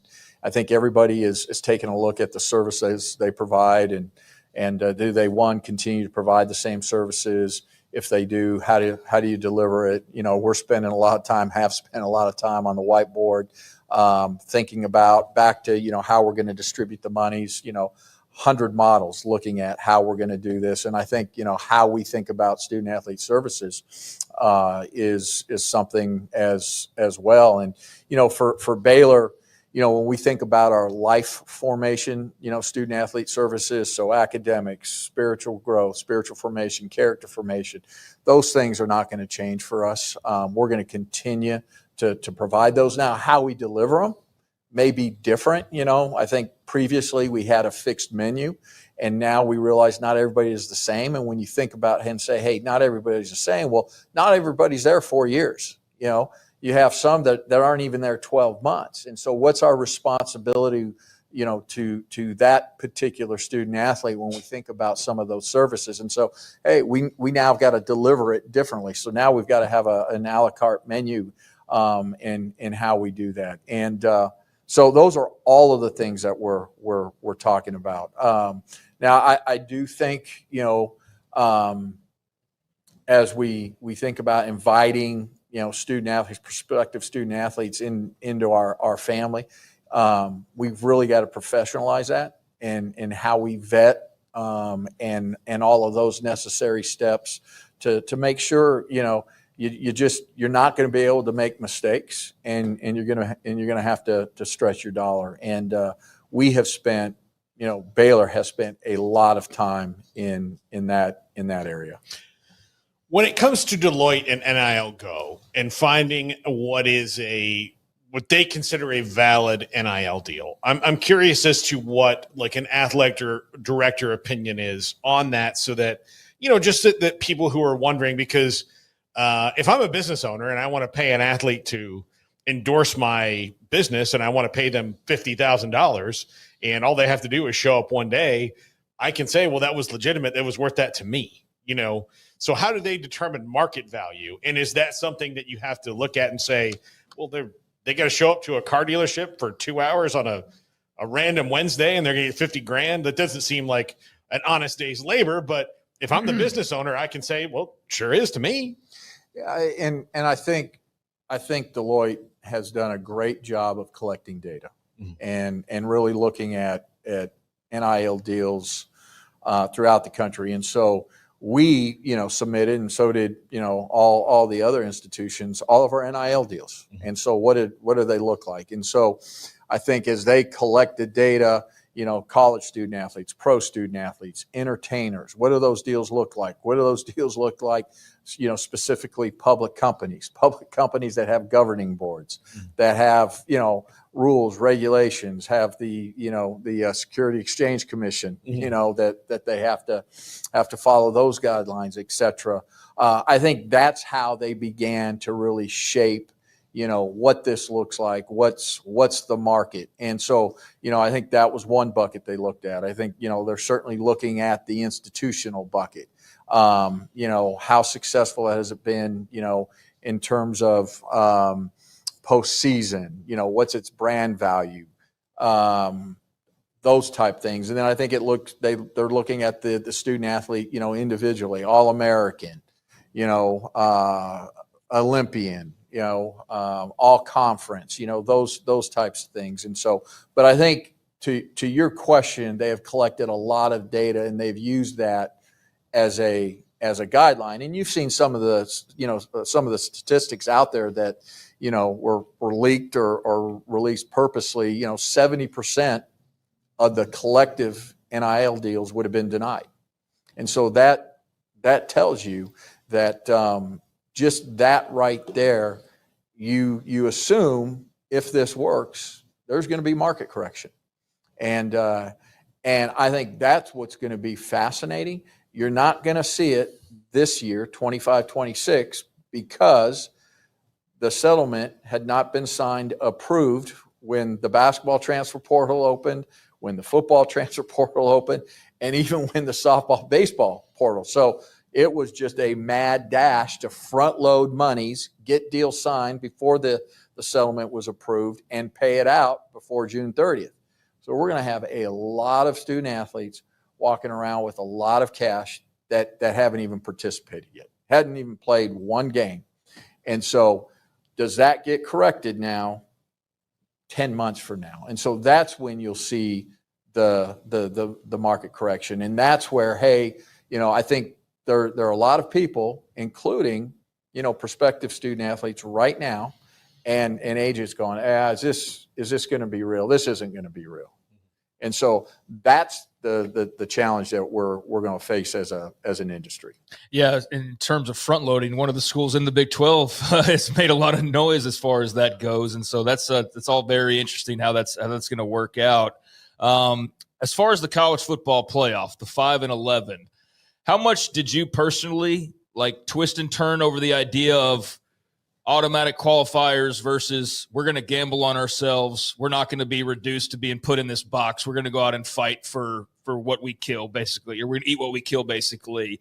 Was that a hard decision on your part? And I know it's a collective decision. Ultimately, the Big 12's made its stance known. We want 5 and 11, but can you kind of just take us into those conversations and the conference's point of view there? Yeah, no, Craig, I appreciate the question, and I'm always going to say this as a qualifier because I have to and I want to, but I'm going to answer this question as the Baylor athletic director and a member institution of the Big 12. There wasn't a lot of debate within the Big 12, and I was, I was proud of that because there's been a lot of conversation about, Big 12, ACC, and get automatic qualifiers, get as many as you can, because just not sure what you can earn. And so I think, for the Big 12 and this were, football coaches, ADs in the same room, all together and saying, no, what's best for football, what's best for college football, what's best for CFP is that, hey, you earn this. And so I thought Brett Yormark, I thought, the football coaches, the ADs were terrific in terms of landing in that space.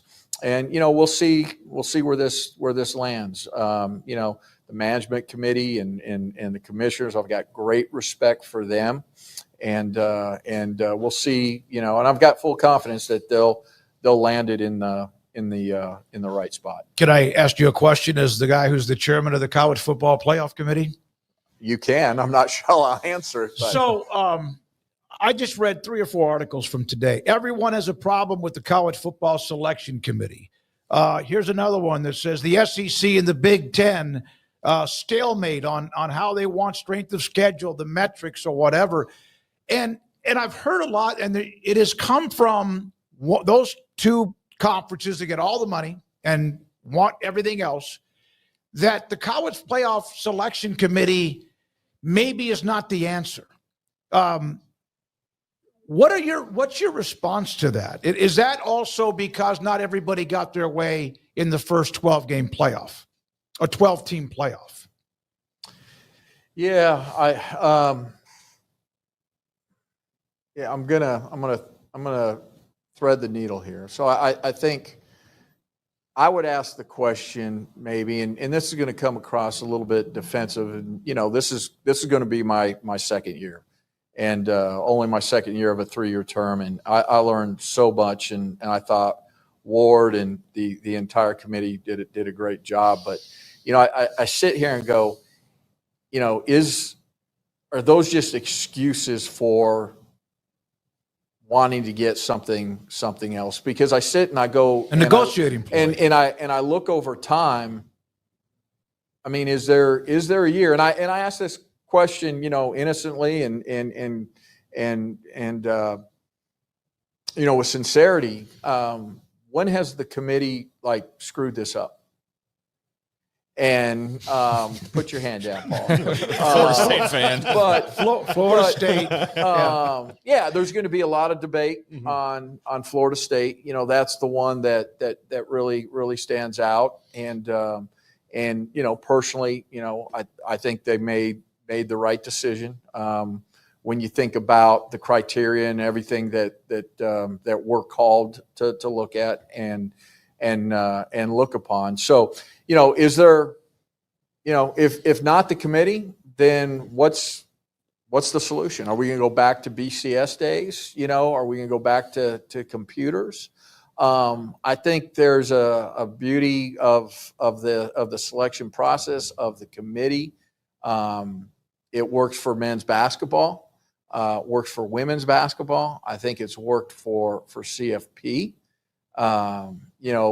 People that don't have an opportunity to be, right in the process, the amount of time that people dedicate to it, the amount of film and tape, all of the data at their fingertips, and then just the robust discussion and debate that goes on. And so I think at the end of the day, certainly nobody's going to agree, on every team, but I think it's a really, really solid and good process. And so we'll see again where this lands. As a dyed-in-the-wool centrist, I guess, is there a method like the hockey where hockey uses certain, like they use some computer metrics, some, I guess you could call it BCS level stuff to pick the teams that go into the Frozen Four, that you have to have this certain thing to be considered for the playoff to make it maybe easier on the committee when it comes to what sometimes can come down to semantic arguments? Yeah, I think, and you're hearing a lot of noise right now publicly, but I think that's the process again. The CFP staff, Rich Clark and his staff, and they do a great job. Rich in his first year did a tremendous job. But the thing I appreciate about him most is how do we make this better, and how does this evolve, and what do we need to look at, what do we need to tweak, and what do we need to adapt. And so you see a lot of noise and conversation about that going on right now. And then I think, in addition, doing that, with the management committee in terms of, again, what does strength of schedule feel like? Are there any additional metrics? Conversations about, hey, should everybody be playing non-conference games?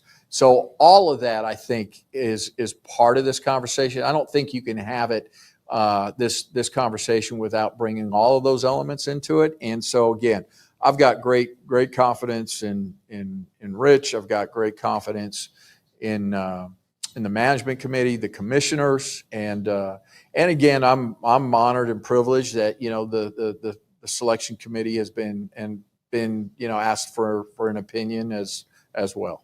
Do you always have to do what we do at any time? I mean, I'm speaking for myself, but Greg Sankey and not so much Tony Petitti, he just kind of stays out of the way, but they say something, you're always like, what move are you setting up like a year from now, a year and a half from now? Because it just feels like there's this, I don't know, things seem to fall a certain way, and now they pretty much got what they want, because we know the SEC, for example, will have a number of at-large teams, more than probably anybody a good year. But now it's strength of schedule. Well, who's that going to benefit? It's going to benefit them as well. And so how do you, I guess you touched on it, having conversations about the metrics, but I do worry about that part of metrics can be favorable. Not every metric is built the same. So I think that's a really important piece of this whole thing. Yeah. I agree 100% with you. And I think we all do that, right? We're all trying to think about 2-3 steps ahead. And I think, this upcoming season, the 25 season, is the last year of this current agreement. And, I don't know that we need to get to a place of unity during the summer, but I do think, it would be good for CFP. It'd be good for the sport of college football going into the 26 and in the first year of the new agreement, that we have all of this settled and all of this worked out. And here's what nobody really talks about, and or at least I haven't heard. What is the impact of the House settlement going to be on competitiveness in the future?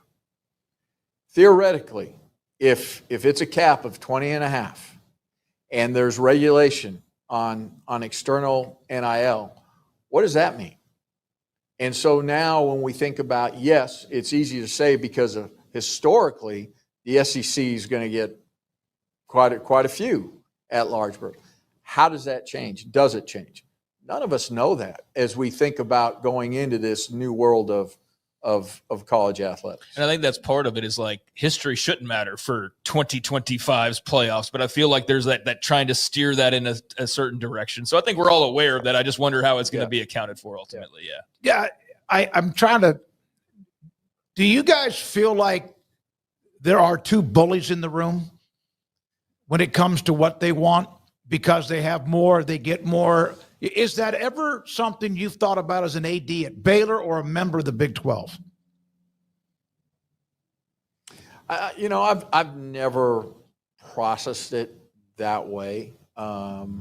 Look, fundamentally, and I think, I grew up, hey, you earn a championship, and you fight and you scratch and you claw, and the best team wins. And so I'm sitting here going, hey, that's what, when we think about crowning championships, and particularly thinking about crowning championships throughout the NCAA, that's the way it's been done. And so, I don't spend a whole lot of time. I spend more time thinking about, quite frankly, and where we should spend all our energy is how do we make the Big 12 better in terms of football? How do we make Baylor better in terms of football? That's where I spend my time and my energy. Is it strange for you to be the head of a committee that is completely out of your hands as far as what you're going to be doing a year from now? Like, you have some say in it as an athletic director when you have these meetings, but you're just waiting essentially for, here's the rules now. Is that hard? Is it confusing? Not compared to what we've been through the last 2 Okay, days. so that's the easy question on the test then. Yeah. No, I think look, we'll land in a great place, and again, I said I'm honored to be part of it. We've got great committee members. I'm excited about the 6 new members, one of them returning, the college football is such a special sport, and we talk about it. It's the number 2 most popular sport in America. And so I think all of this debate and all of the conversations that are going on right now are really good and healthy for the sport. And I've got, again, great confidence we'll land in a good spot. You mentioned the Big 12. I mean, it's been frustrating in that teams have come so close. I mean, softball, there's Texas Tech with an opportunity. Basketball, Houston's right there with an opportunity. Arizona State didn't get to the final, but they made a nice splash there at the end of the season. Just kind of how do you feel about the mix now that it's all been mixed together for a year or two, and just some of the ways teams who maybe we didn't expect have jumped up and been able to make a splash, but just not quite maybe the tidal wave that you would like to see ultimately? Yeah, I think that takes time. I do, and I think we'll get there. I've got great respect for all the athletic directors in the Big 12. They do a great job. They're committed. I think the presidents in the Big 12 are committed, and so everybody wants to win. At the highest level, people are all in. When we think about house settlement, they're each have their own unique set of circumstances, but I think they're all really committed to winning at the highest level. I think that's why, again, I look at this upcoming football season. There's going to be some great parity. Again, how does house settlement, change recruiting? Does it change recruiting? There's a lot of conversations every year post NFL draft. The conferences that have most, going into or most drafted versus not, and so what does that look like? Does that change in terms of our programs? But I think we're in a really good trajectory, and I think you'll see, again, assuming that we have some of these regulations, some of these boundaries, particularly in NIL, that we're going to be this conference will be in a really, really good place. What's hard to figure out in all of these conferences is just now that they've become super conferences and you don't play everybody. Yeah.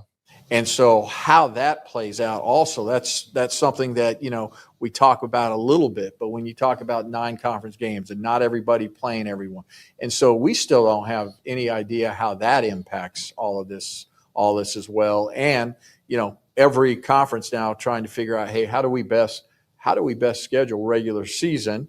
But then what's that going to mean in terms of strength of schedule? Yeah. And so all of these conversations are needing to happen at the same time. Well, I wanted to add, I mean, it's been almost a close but no cigar, I feel like, but it's been a really good show and just really interesting time for the league. So that's kind of what I was getting at, is it's promising if things do equal out, that man, look at all these teams are right there pounding on the door in multiple sports, one win away. And so, yeah, that's encouraging, I think. No, I agree with you, Craig. I think it is encouraging. Like you said, I think the trajectory is positive, and I think you'll see the Big 12 shine in upcoming years. Using just last year as the first indicator, again, it's the one data point we have on new, like how rosters are in college football and how things move around. There was a lot of, propaganda put out by a certain league about like, hey, for 10 years, this is what it's been. Well, I think now, like, historical data really doesn't matter as much, does it? Like, how hard is it to make sure that the data that everybody's told to focus on is just about the calendar year in which these games are played and not something that happened in the past? Yeah, I think that, historically, I don't know that you can rely on that data as much to be a primary driver. I think just as we think about future, and again, it's going to take, I keep saying 12 to 18 months. It may be 18 to 24 months. Mm-hmm. Dust settles. What does this all look like when we think about, sport programs? Certainly when we think about sport programs at Baylor, competitively, I think we have positioned, football, men's and women's basketball really, really well for the future. But, at the end of the day, we're not going to know any of this for the next, again, 12 to 18, maybe 24 months to see what happens. Do we get federal legislation? Do lawsuits shape form any of this? Does the NIL piece work? All of it. So my last question. Yes, sir. What keeps you up most at night? Making sure Baylor and the programs are competitive to win conference and national titles, or the constant change no matter what goes on in college athletics as an AD? So I think both. I think they're both so integrated. And so, primarily my first responsibility is to do, all that we can. And I've got such a great staff. I think I've got, one of the best staff, if not the best in the entire country. They're smart, they're creative. They challenge, they make each other better. Really, really blessed to work with them. But our first job is to position Baylor so that it continues to compete on a national level. That we can, have a lot of success in terms of going to postseason and success within postseason. But how do you do that in this ever-changing world? And so both of those keep me up at night in how they interplay with one another.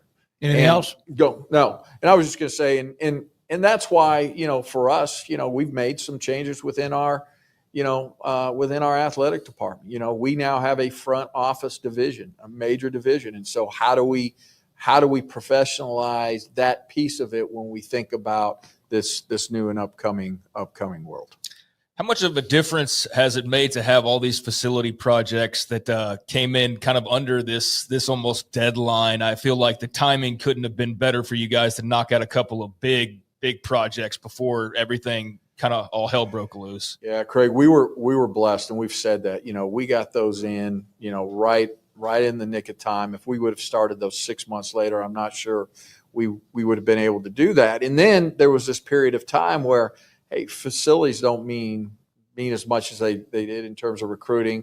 What means most now is money, and what you're going to pay a student athlete. And now, as we think about going into settlement, where that pendulum again swing back. And now, if money is more equal amongst all of us, then now all of a sudden, hey, facilities mean something again. And so we're blessed that when you think about our facilities, we're in really, really great place. So glad we were able to get them done when we did. Thank you, man. Appreciate your time. Appreciate it. It's great to be with all three of you. The College Football Playoff Committee Chairman, but also the Director of Athletics, of course, at Baylor University, Mack Rhoades, with us on 365 Sport. By the way, thanks to Kim Coulter, the super chat. It's one hell of a compliment to the show to have an acting Power 4 AD come into your studio for a face-to-face Q&A and also on TV, no less. We appreciate that, Kim. Thanks for the super chat. Appreciate the time with Mack Rhoades. Some of you were talking about his hair was kind of disheveled. I wish I had hair that could be disheveled. I mean, the guy's got it right up there. Paul, you used to be able to do that. The curls, not anymore. You've trimmed that down a little bit. It looks good. I haven't. What? God has. Oh, God has. Oh, that's what I'm saying. When we come back, Craig Smoak it off the radar. Mike Bianchi, he writes for the Orlando Sentinel on a story he wrote about UCF athletics as they move into the future. With it comes to revenue sharing and so much more compared to the other schools, the larger schools, the Power 4 schools like them in the state of Florida. This is 365 Sports. So I checked in with Joshua, the owner at Don Chumidor and Coffee Beans. They had the event last week, remember, where they had all of those, that taco truck. They had Bear Arms Brewery, had a lot of different cigar brands and ownerships from the state of Texas. He said it was an incredible event. They had it last Thursday night. He was excited about it. They're going to do more where they have food, they have drink, and they, of course, have great cigars. Don Chumidor and Coffee Beans in the Town West Shopping Center between Valley Mills and Richland Drive in Waco. When I went down to go see my brothers in Florida, one of the things that I did was also take some CBD. Well, actually, it was THC, which I don't know the future of what that's going to be like, especially in the state of Texas, because my sister-in-law, Cheryl, has had chronic pain in her hip. So she takes the gummies. I've sent that down to her before, but took it to her, and she appreciated that. That's what you can get for now at Don Chumidor. I even asked Joshua, what's going to happen with this? And it might eventually change the philosophy or policy or what you can do to have THC available. I take Vitadreams at night. It allows my mind just to kind of chill out. Never feel like I've been drugged or taking any kind of medicine. It just allows me go to bed, relax, and I'm asleep. Don Chumidor and Coffee Beans with a 48-foot walk-in humidor and more in between Richland Drive and Valley Mills in Waco. In our logo and advertising, we say we are people that you can count on. What does that mean? It starts with providing a quality vehicle and quality service at a fair price. But it also means we do what we say we will do, and we treat people fairly with respect. It starts by hiring great people, good local folks who work hard with a caring attitude. Our employees are the real reason we are people that you can count on. Put us to the test and see for yourself that at Richard Car Motors, we are people you can count on. Parenting is full of surprises. You never know what to expect. So after our son was born, I called my Texas Farm Bureau insurance agent to set up a life insurance policy in case something happened to me. Sawyer is now 2. And we'll soon have a sister. There's no one else I would trust with protecting my family. Stop by and see our agents at one of our 3 McLennan County locations. Coverage and discounts are subject to qualifications and policy terms and may vary by situation. Developed by Startup Waco, a nonprofit organization, GXG is a program designed to support the entrepreneurial development of Baylor University student athletes through NIL activations. The program helps student athletes maximize their platforms and offers a comprehensive support system for them to create and grow new businesses that not only benefit themselves, but also uplift the local economy. Fans who wish to support student athletes can donate to GXG via the GXG NIL Fund, BaylorBears.com/GXG. Contributions to support NIL activations through GXG can be made at BaylorBears.com/GXG. For more information, follow at GXG_GreenXGold on social media and visit the official website www.gxg.startupwaco.com. GXG, empowering student athlete entrepreneurship and uplifting the local economy through NIL activations. Riverbend Liquor and Wine now has 2 locations to serve you. The original on Lakeshore Drive at North 19th Street and the brand new spot in downtown Waco at 600 Franklin Avenue. If you're looking for the best in craft beers or local Texas bourbons, then the original is the place to be. And for the latest trends and online phenomenons, head downtown to the Franklin location. Either way, you're going to get the same great variety, customer service, and speedy experience. Check out both locations on their Facebook and Instagram pages, Riverbend Liquor and Wine, Lakeshore Drive at North 19th Street, and now downtown on Franklin Avenue.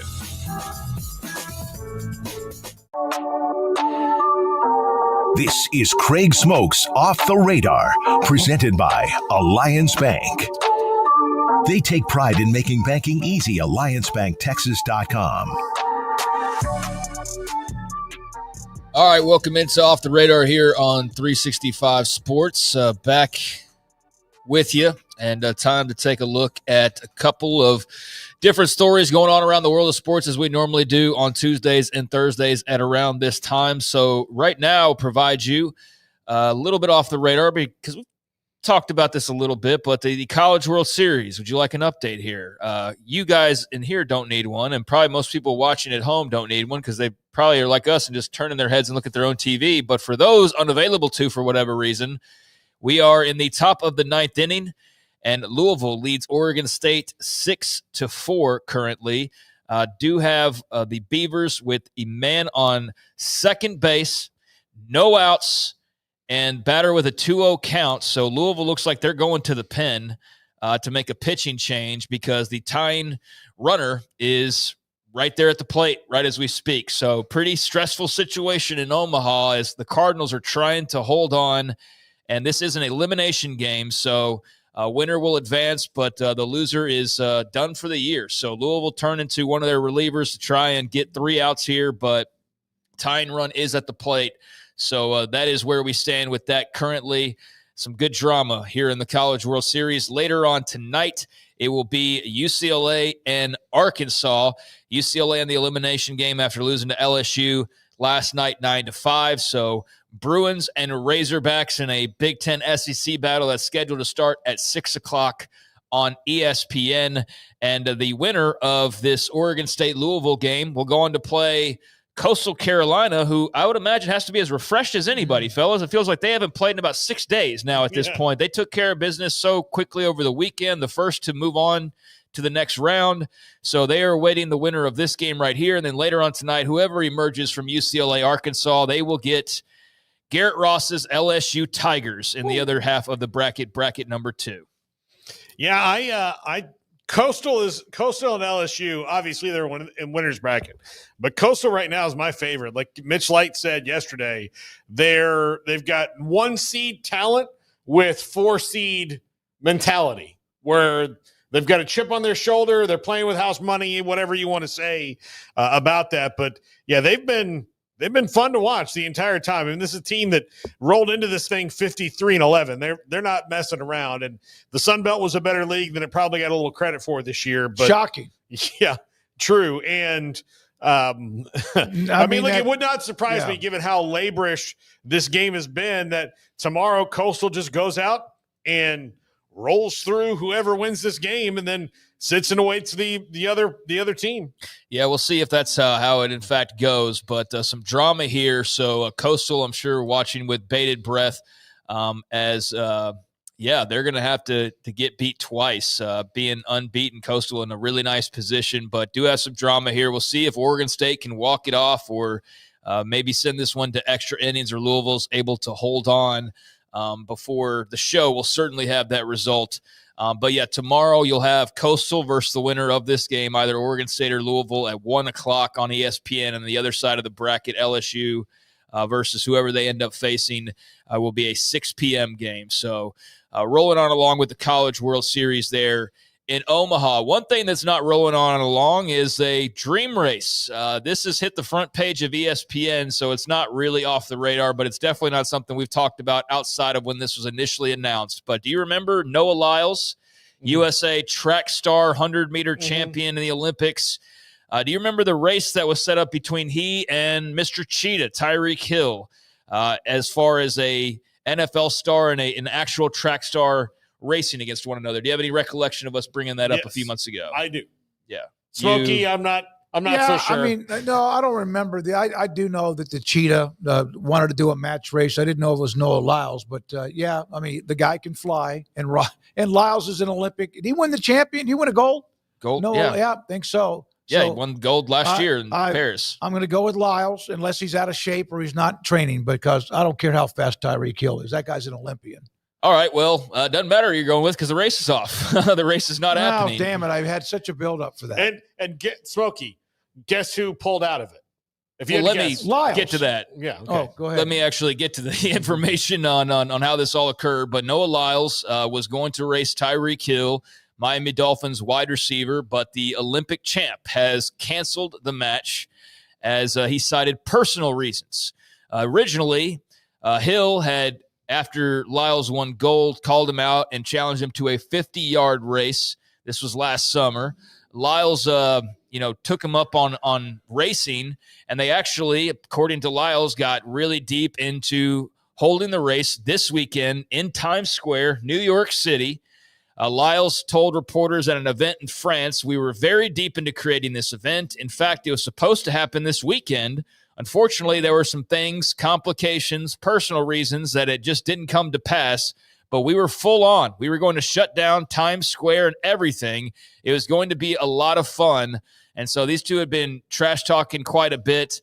Tyreek Hill just a week ago was out in Sherman Oaks, California, and responded to just kind of like talking back and forth. And he was talking about when he was a track star back in high school. And Hill actually at that event ran a 100-meter preliminary 10.15, and then he had like a little note that said Noah could never. So they're just like trolling each other, right? This was as recently as last weekend, and it's gone back and forth. But now Tyreek Hill has responded, and the Homer Simpson meme of like fading into the bush. He's got that, but with Noah Lyles' face planted on it, and he said, "At Lyles Noah, after seeing me run the 100-meter last weekend," and then alluding that Noah Lyles is scared and chickening out and getting back into the bush to hide. But regardless, you clearly did not care. You didn't even know this event existed. But if you were looking forward to that, the one thing that seems really weird is not only the personal reasons, okay, whatever, but a little bit of a lack of promotion for shutting down Times Square, New York City, and having a race between the Olympic gold medalist and the star NFL wide receiver. Yeah, I didn't know anything about it. Yeah, so I don't know how all that was going to work, because I don't remember thinking about this event up until basically today was a reminder of that, but it is off. So if you were looking forward to that, then sorry for you to be disappointed, but yeah. So there were actually plans, but maybe some other time there. Meanwhile, getting dicey in Omaha, boys. Yeah, it is. Bases loaded, no outs now for they brought in a reliever, Oregon State, and they are down 6-4. So they have the winning runner on first base, bottom of the ninth inning. We'll keep you updated. It's top of the ninth. Is that top? Yeah, it's top. Okay, top of the ninth. So, okay, well, damn, that makes a big bit of a difference, doesn't it? Louisville will have an opportunity to respond, or they can just close this bad boy on out and advance to the next game. All right, meanwhile, the race is off. And as far as NFL news, that's kind of really all there is. There's some little stuff here and there as training camps start to get closer to occurring. But for the most part, we'll still concentrate on the finals that are ongoing. And the finals of the NBA have definitely taken a little bit of a different turn. The Pacers, such a great start. Certainly better than a lot of people kind of prognosticated. But, man, they are running out of gas. They are running out of also health, as Tyrese Halliburton, their star, is dealing with an injury that could keep him from being able to perform the rest of these finals. He is needing an MRI for a calf strain, and the status for the rest of the NBA finals is still to be determined as they work out the severity of the injury, according to Shams Charania of ESPN. So his status unclear. He sustained the injury apparently in Game 5 on Monday as Oklahoma City took a 3-2 lead.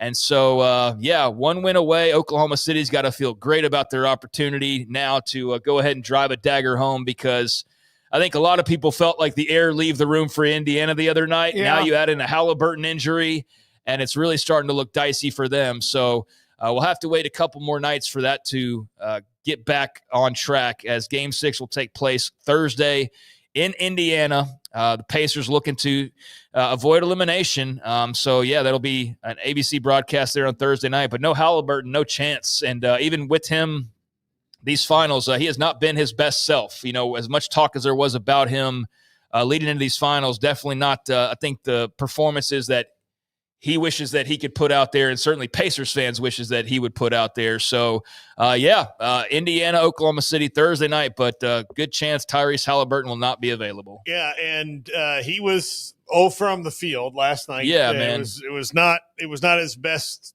night, and the calf injury, I'm sure, contributed to that. So we'll see if he fights his way out there in the next game. But if he was ineffective and it's not gotten any better, what's it worth, for them to put him out there if he can't score?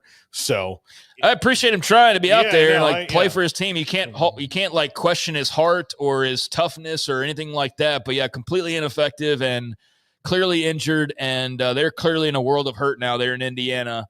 It looks like Oklahoma City is in a really good spot to go and win the NBA championship for the very first time here in a couple of days. And if they can force a Game 7, then that's great. But I think Emery's going to be a happy boy here by the end of this week. And look, if the Thunder such a sweet young man. The Thunder blow this, they should never go to another one again. Oh, and my gosh. They should send apology cards to all their fans. But to all former Portland Trailblazers, Seattle Supersonics. Yeah, exactly. They should move back to Seattle. They should,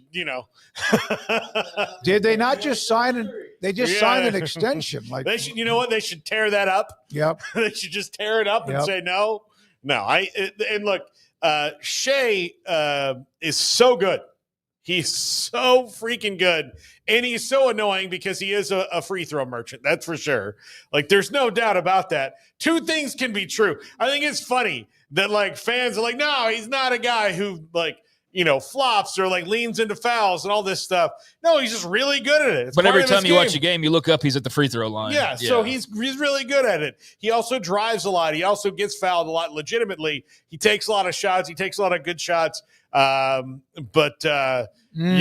boy Jay Willie last night was unbelievable. And they just kind of got it from every angle. I mean, random guys off the bench getting 4 threes has kind of been their thing throughout the playoffs.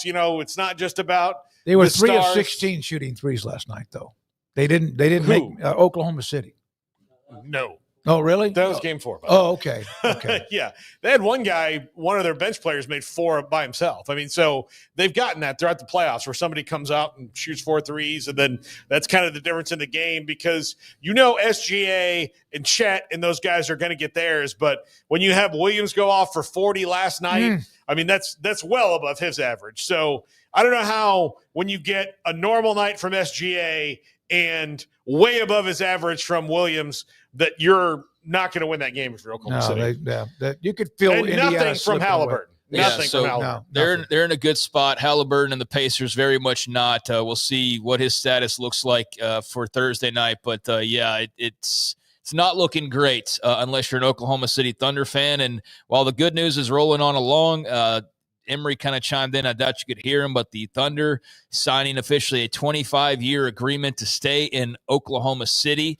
So they are also in the process of building a new arena, and that's a part of this process. 2 years ago, OKC voters voted for a new $900 million arena that'll partially be paid for by the fans. They've already started the demolition part in the early phases of that project as of a couple of months ago. They hope it'll be ready for June 2028, although they have said, depending on how things work out, it could be June 2030 before the Thunder's new arena is open. But they've already worked out the financial part of it and funds and ownership payments and all of that. But the big headline is the Thunder signing a 25-year agreement. So if there is any question about where they would be for their future, they're on the verge of winning their first NBA title, and they will be in the Sooner State through 2053 while also ironing out some of their new arena details. So good time to be a Thunder fan. When I saw the date that it runs through, I was like,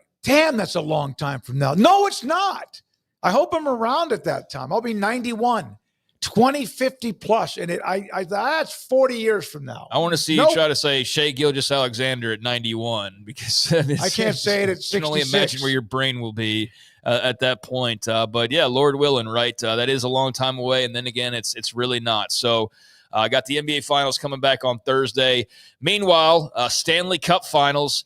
And this is a series much like the NBA series, right? Where at first thought, okay, here's a little bit of a curveball at the beginning, and maybe this is going to work out differently than a lot of the pundits thought. And that was certainly the case with the initial couple games there with Edmonton and Florida. But now Florida has seemingly turned on the whatevers, the burners, the jets, the after speed, warp drive, whatever you want to call it. And Florida looking to win their second consecutive Stanley Cup later on tonight as they will play host to the Edmonton Oilers starting at 7 o'clock over on TNT.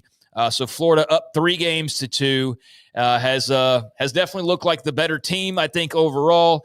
And Edmonton can try and stretch this out to a Game 7, which would go back to Canada.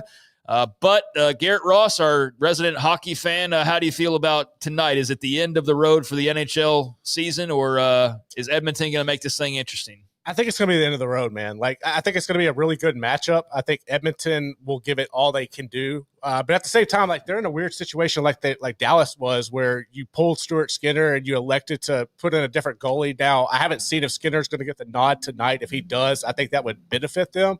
But the way Brad Marchand's been playing for Florida, I think they go ahead and close it out right now and get the series championship and go back-to-back. So if Florida were to win a second Stanley Cup title, I just looked it up, that would move them past quite a few teams that have won just one championship. And maybe we have to wait to Thursday to talk about this. And maybe we're talking about Edmonton trying to win number 6 if they're able to stay alive tonight. But if Florida does, in fact, close it out tonight, that would give them 2 titles all time and would move them into a tie with the Philadelphia Flyers and also the LA Kings, who both have 2 titles apiece. You would think the Flyers had more than 2.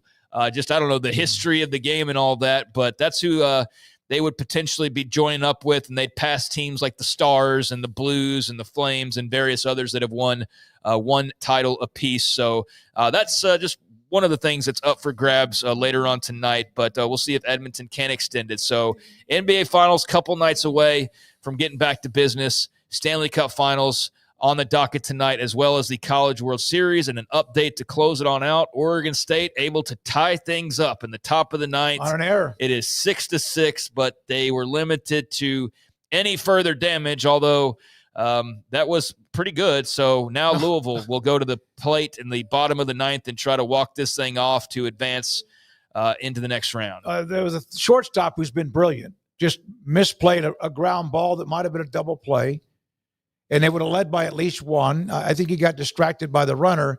And then after that, Oregon State had runners on second and third and nobody out and didn't score to take the lead. So, you mentioned all those Edmonton Stanley Cup championships. Am I right, Garrett? That was Gretzky's time? Yeah, that was when he was there. And then you mentioned the LA Kings, and I think a couple of them, maybe also 1 or 2 of those was Gretzky time. Yep. Yeah. I guess the Edmonton owner, right, was broke, and that's why he had to probably I don't know. Trade Gretzky after all that. So yeah, they still had Messier, and they were still really good. But I don't remember the exact details. But yeah, a bulk of those were won in the 80s, and they ripped off, like 5 in that decade. So pretty good history there. But I don't think they're going to add to that last one, which was in 1990. I don't think that's in the cards this year unless they're able to pull out 2 games in a row, which would be a story and well worth talking about. But we'll see later on tonight. All right, Craig, thank you very much. Off the Radar every Tuesday and also Thursdays around 4:45 until early part of the 5 o'clock hour. And then what we have next is Mike Bianchi. He's a columnist for the Orlando Sentinel that was saying that UCF might be in a better position than some of their state rivals moving into it because of the influx of the $45 million in Big 12 money, actually in a better financial shape to start paying athletes than the Gators, the Seminoles, Miami, the U, and other blue blood programs. So we'll come back with Mike. He'll join us on that story and more. This is 365 Sports. Marco's Pizza. Pizza lovers get it. Bob Mock, the owner of 5 locations in the Waco area, fastest growing pizza brand in America. fact, they also are saying because of that they are selling franchises available. If you want to go to their website, they've got a section just for that at marcos.com. Bob Mack with a career in the pizza business. I delivered pizzas when I was a senior in high school and a couple of different summers while I was in college to earn some money. Loved the business, loved being a part of it, learned the business. And Bob's done all of that and more, now owns 5 stores in the Central Texas area: Belle Meade, China Spring, Hewitt, Woodway, and Robinson. Marco's Pizza. Pizza lovers get it. Automatic Chef is your local vending, office coffee, and micro market provider, delivering outstanding service to break rooms all over Central Texas for over 50 years. Automatic Chef brings the best products to your location at the best prices. With hundreds of choices in fresh food, coffee, snacks, and drinks, let Automatic Chef tailor a break room solution to your needs. Make break time great again with Automatic Chef. Automatic Chef Canteen, 6900 Imperial Drive in Waco, or online at automaticchef.com.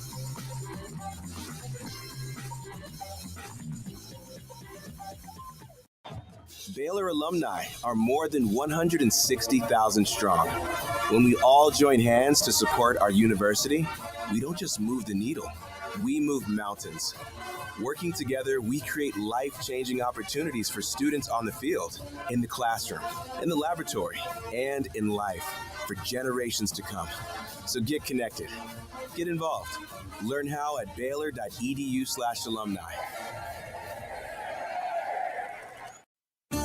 There are 26 letters in the alphabet, over 600,000 words in the dictionary, and just 3 of them said together can change everything. Let's order pizza. Those 3 words lead to dough made from scratch and 3 fresh signature cheeses that blanket golden crust in a heavenly melt on Marco's Pizza that'll blow your mind. So visit marcos.com to order and stop by Marco's Pizza in Belle Meade, China Spring, Woodway, and in Robinson. Marco's. Pizza lovers get it.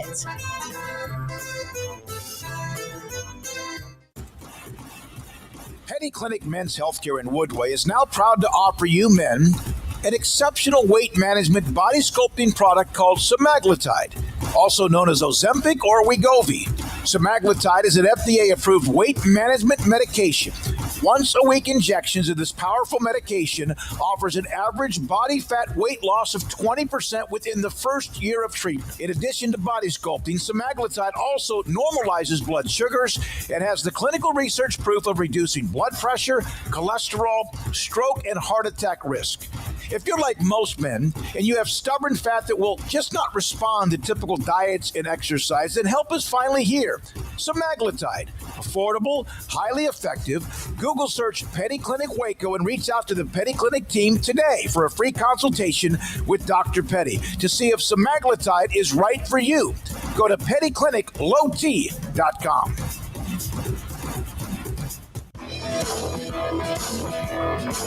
This is 365 Sports. Enjoying the show? Hit the like button and subscribe.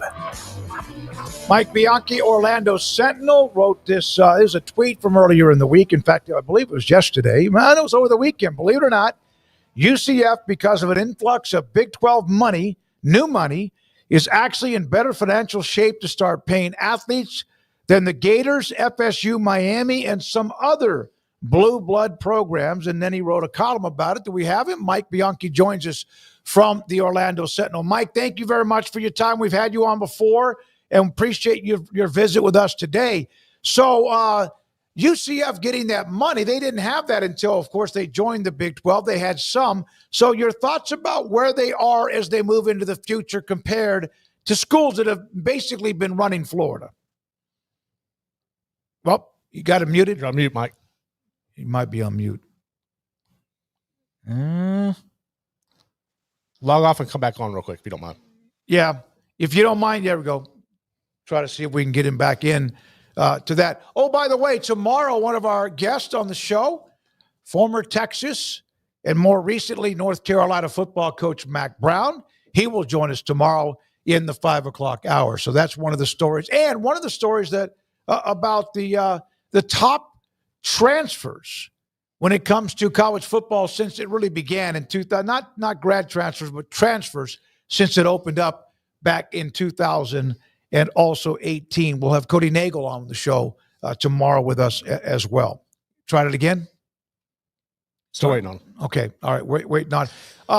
It's scary to me that UCF, I mean, I say scary, and it's good for them. But like when you hear that they're better positioned than those schools that have dominated it right now with the way they're set up. I mean, and look, everybody has their kind of coming of age phase, when it comes to, growth of the university and all that. And theirs is right now. I mean, they were growing for 20 years and the world didn't really know it. And then now here they are on the scene. And then, of course, being where they are in the conference that they're in, with all the stuff that's going on, they position themselves really nicely. Louisville, by the way, with a runner on first after catcher's interference. I think it might be the leadoff hitter. While we're waiting on Mike to see if we can reestablish him, here's a couple of stories going on when it comes to the House settlement, but not really the legal part of it all. This from Chris Chavez. We're going to see some changes in the NCAA track and cross-country programs very soon. Washington State announcing it will be shifting to a distance-focused approach.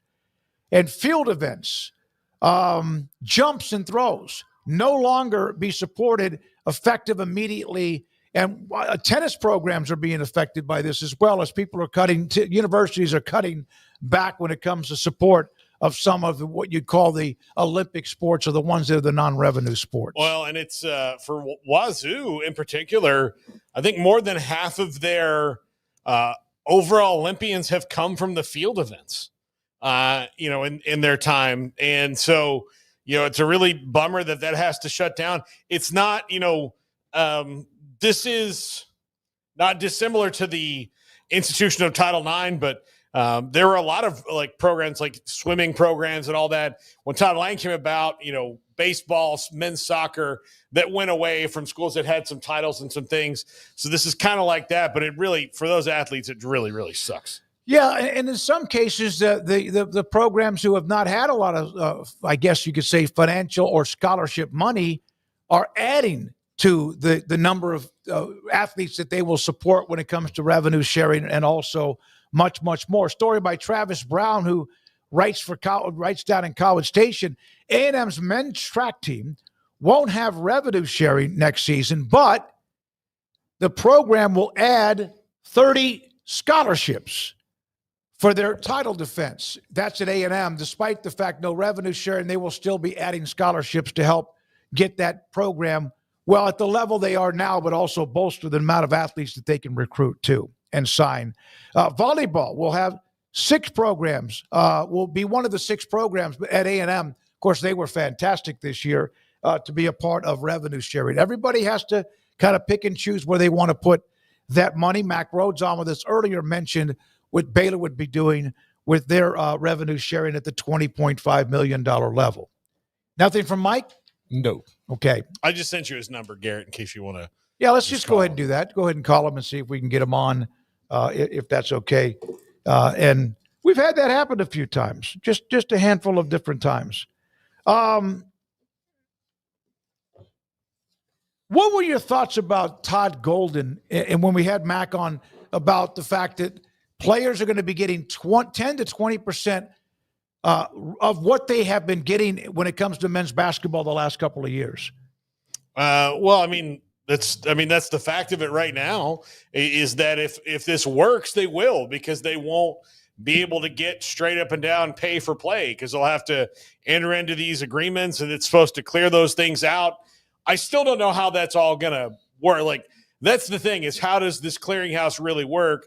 And when it says that 70% of the deals, like Max said, they went through and 70% of the deals would have been voided. Okay, of those 70%, how many would actually be legitimate in a court of law's estimation, right? And so then that's where the next lawsuit comes as well. Deloitte says it's not. I say it is. I'll see you in court. We're not joined by Mike B. Oh, nope. Oh, he didn't answer. Okay, well, I guess on the other thing, the money's got to come from somewhere. Mm-hmm. So I guess you cancel field events or whatever to pay your $20.5 million. So I don't think that's all that surprising. I think it sucks that there's going to be less opportunities, but I also think I've heard some people point out, do we need 150 programs that have track and fields? if there's athletes there to fill that out, great. But is it like a necessary thing that if we don't have that, if Washington State just doesn't have field events, is like the sport in danger? I don't think so. I just think that maybe there's less opportunities, but ultimately the best of the best, the cream will rise to the top. And, it's not like they're canceling the program entirely. So, again, the money's got to come from somewhere, and we knew that there would be other sports that were going to be affected. And I guess in this case, specifically with Washington State, it's going to be some of those field events, and they're going to focus on I don't forget what I read earlier, if it was more on sprints or what their strategy was going to be. But, that's unfortunate for them. And then as far as the other part, I mean, as we said earlier, people are saying a lot of stuff right now. Yeah. Let's see when push comes to shove what's what, because a whole lot of this is just talk that doesn't matter until we know the actual end result. So we're going to do this, we're going to do that. Like, we don't even know what the end result is yet on this. So if you say that, well, this is definitely going to curb that, yeah, if you get the federal legislation that you want. Now, how big of an if is that? Seems like a pretty damn big if still at this very moment, although maybe the feelings are that it's a lot better of an opportunity than maybe you had a month or so ago, because you've seen Sankey and others hanging out with Trump, trying to get in his ear, trying to get in other politicians' ears to try and give them this basically a blanket waiver, essentially.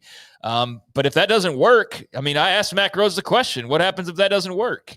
And you heard his answer. Like, I don't think they even want to, they kind of need to start thinking about it, but I don't think they're trying to think about it because all of their hopes are in one basket. And that's that this will work. It will get passed. And they're not even going to waste time trying to think about the alternative. But that alternative is still very real until it isn't. So I don't care what we hear about, well, this isn't going to happen anymore, and that's not going to happen anymore. Yes, true, big asterisk, if they get what they need in the end, which is not a 100% certain. Yeah, nobody does know that. No, I think Mike just called in to Garrett to be a part of the show. My update from College World Series in Omaha after Oregon State tied the game up, but did not score with runners on second and third and nobody out. Louisville has the bases loaded, and the pitcher just made an error on a bunt. Bases loaded in the bottom of the ninth in that game. That's an elimination game between Oregon State and Louisville. We're now joined by Mike Bianchi, the Orlando Sentinel. He joins us on 365 Sports. Mike, glad we were able to get you on via the cell phone. Thanks for your time. So UCF, of course, playing catch-up after many years of being overshadowed and trying to figure out who they were. But the future looks very bright for them with the influx of the money they're going to get now from the Big 12.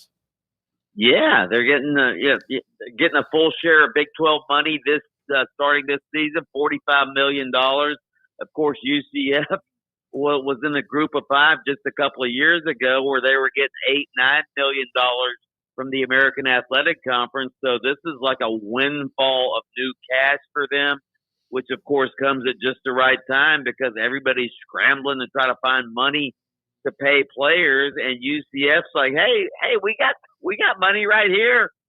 It's free money for us because we haven't had this in the past. So yeah, very opportune time for UCF to get this influx of money.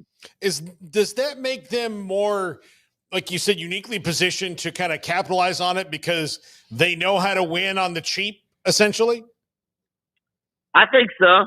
I mean, UCF has always been budget conscious, budget strapped. They've had to do more with less. They were trying to build themselves up so they could get into the Power Five. So, they built a stadium on the cheap. They built an indoor practice facility on the cheap. And yeah, they're, I will say this, when they got to the American Athletic Conference, that's when they started spending more money, and they were at the top of the American Athletic Conference spending. But then when they got to the Big 12, boom, they fell back to the bottom. They don't have nearly the endowment of some of these Big 12 schools like Baylor and TCU and schools that have been around for 100, 150 years. UCF's been around since the 1960s, so they're a relatively new school, and their football programs only started in 1979. So they don't have the big time generational boosters that some of these other schools have. But yes, they've had to learn to get by with less money. So in the last few years, I mean, the tail end of Heupel, 12 wins, 10 wins, 6 wins, 9 wins, 9 wins with Malzahn the first couple years. The last year, 6 wins, and then last year, 4 and 8. The UCF fans that I know and talk to are cautiously optimistic about the return of Scott Frost, but certainly feel like there's not a lot of mojo right now. How would you sort of describe the UCF fan base and kind of where the thoughts are as far as how everything's going at the moment? Well, I think that's one of the reasons they hired Scott Frost was to try to bring some mojo back. You know, that 2017 season when they went unbeaten. Without that, I don't know that UCF would even be in the Big 12 right now, because that sort of opened some eyes to a lot of, big-time conferences. You have this big school of almost 80,000 students in the middle of the state of Florida, and here they are going unbeaten and beating Auburn in the Peach Bowl.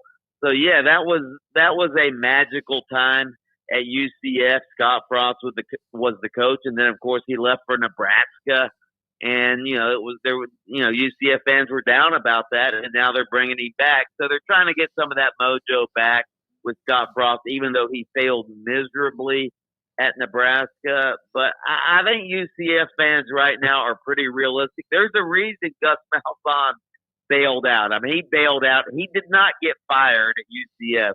He bailed out and took the offensive coordinator job at Florida State because he knew this was, his program had bottomed out. The bottom had fallen out. He knew it was going to be a rebuild, and I think Gus Malzahn got out while the getting was good because he didn't want to get fired again like he did at Auburn. So he sort of bailed, took the job at Florida State because he knew if he started out, slow next year, he would probably get fired and wouldn't last a year. Yeah, and you mentioned Frost and Lincoln. He doesn't even like to talk about it. It was a shock how bad that went, but it went badly, as everyone knows, and surprising to even those in Lincoln because he's a hero there for winning the national championship. Your thoughts about the fact that sometimes when you get humbled, and I think he got humbled and maybe a little full of himself when he left UCF. What have you seen from him? Does it look like he kind of learned his lesson there? Yeah, he had a quote when he at his introductory press conference when he came back to UCF. He said, "Hey, when you're climbing the ladder of happiness, or when you're climbing the ladder of success, they don't tell you to stop when you're happy." And he was happy at UCF. He was content at UCF. I don't think Scott Frost ever really wanted to go back to Nebraska. I think he felt obligated to go back to Nebraska because, as you mentioned, he was the favorite son. He played for Tom Osborne. He was the quarterback that won the national championship at Nebraska. He's from Nebraska, so he was the favorite son. He felt like he had to come back, and of course, they were offering him big money, much more than he was making at UCF, to come back, and they gave him a huge contract to come back. But I don't think Scott Frost knew Nebraska hasn't really been relevant in 30 years. They haven't won a conference title since I don't even know how long it's been. It's been over 20 years since they've won a conference title. So I think Scott Frost knew going back to Nebraska might be a big challenge, but he had to take the job. Of course, his parents were living in Nebraska. They both went to Nebraska. They wanted him to come back and coach Nebraska. So it was a job he could not turn down. And yeah, he was humbled there. I think he learned a lot about, about expectations and all of that. So yeah, I think Scott Frost is going to be a better coach at UCF because of what happened at Nebraska. The thing is, when Scott Frost was at Nebraska, even though it wasn't that long ago, I mean, the college game has changed completely since he was last coaching college. They didn't have NIL. Mm-hmm. They didn't have the portal running nonstop like it is now. So he's having to learn on the fly down here. By the way, last conference title for them, believe it or not, was 1999. Oh wow! For Nebraska. Well, not 30 years yet. Well, so, yeah. Let's. I mean, yeah. But a long damn time. But Mike, because he is so beloved there at UCF, is this maybe a nicer first year for him to kind of reorganize, given that they've got kind of a lot of obstacles in front of them, given some of the really good players they've lost the last couple of years, and the quarterback situation is very muddled right now. Yeah, I think he's going to get a grace period. I don't know that other coaches would get a grace period, but I think the way Gus Malzahn was not popular when he left. Gus Malzahn, even though he had some early success at UCF, he wasn't very popular with the fan base. So, and Scott Frost, again, when he was here before, it was like Camelot. It was like JFK when he became president in 1960. This young guy who was sort of the golden boy. That's how Scott Frost is perceived at UCF. So I think he'll get some grace, but it's how fans are. It's not going to be a long honeymoon period for crying out loud. He's going to have to win in a couple of years, especially in today's college football where you can turn it around quickly because of the portal. We learned quickly about the UCF fan base back when the flirtation with the Big 12, when the Big 12 was trying to add following of course, Texas and Oklahoma leaving and all of that. And they're passionate, and there's a bunch of them, as it's a huge school, as we know, and they're very savvy when it comes to social media. Have they been humbled at all, or are they just as ferocious as they've always been? They're just as obnoxious as ever. I said ferocious.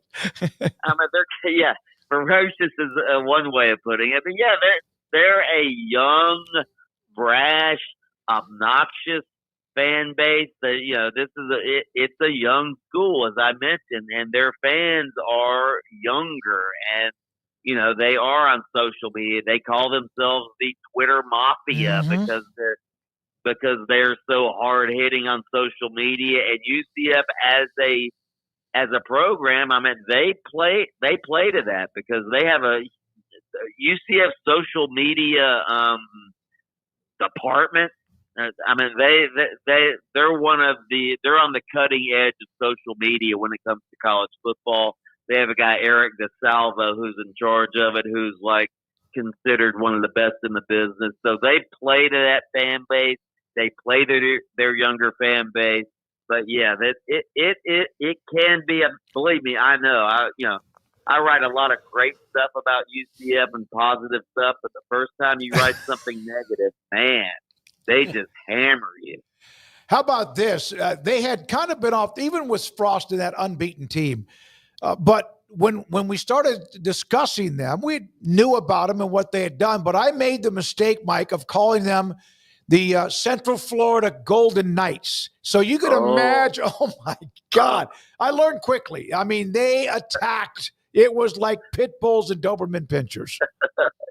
Yeah, the golden. Yeah, sometimes I never say it. I do a radio show down here. I never say it on the air, but every now and then I catch myself thinking to myself the Golden Knights, because when I first got here, that's what they were. Yep. When I first got to Orlando, and they were the Golden Knights for the longest time, but they haven't been the Golden Knights for, heck, I don't even know how long, 15 years, 20 years. But yeah, do not do that. No, that's a no-no. We learned that quickly. Paul? Mike, how much of a chunk recruiting-wise do you think they can take out of the Big Three?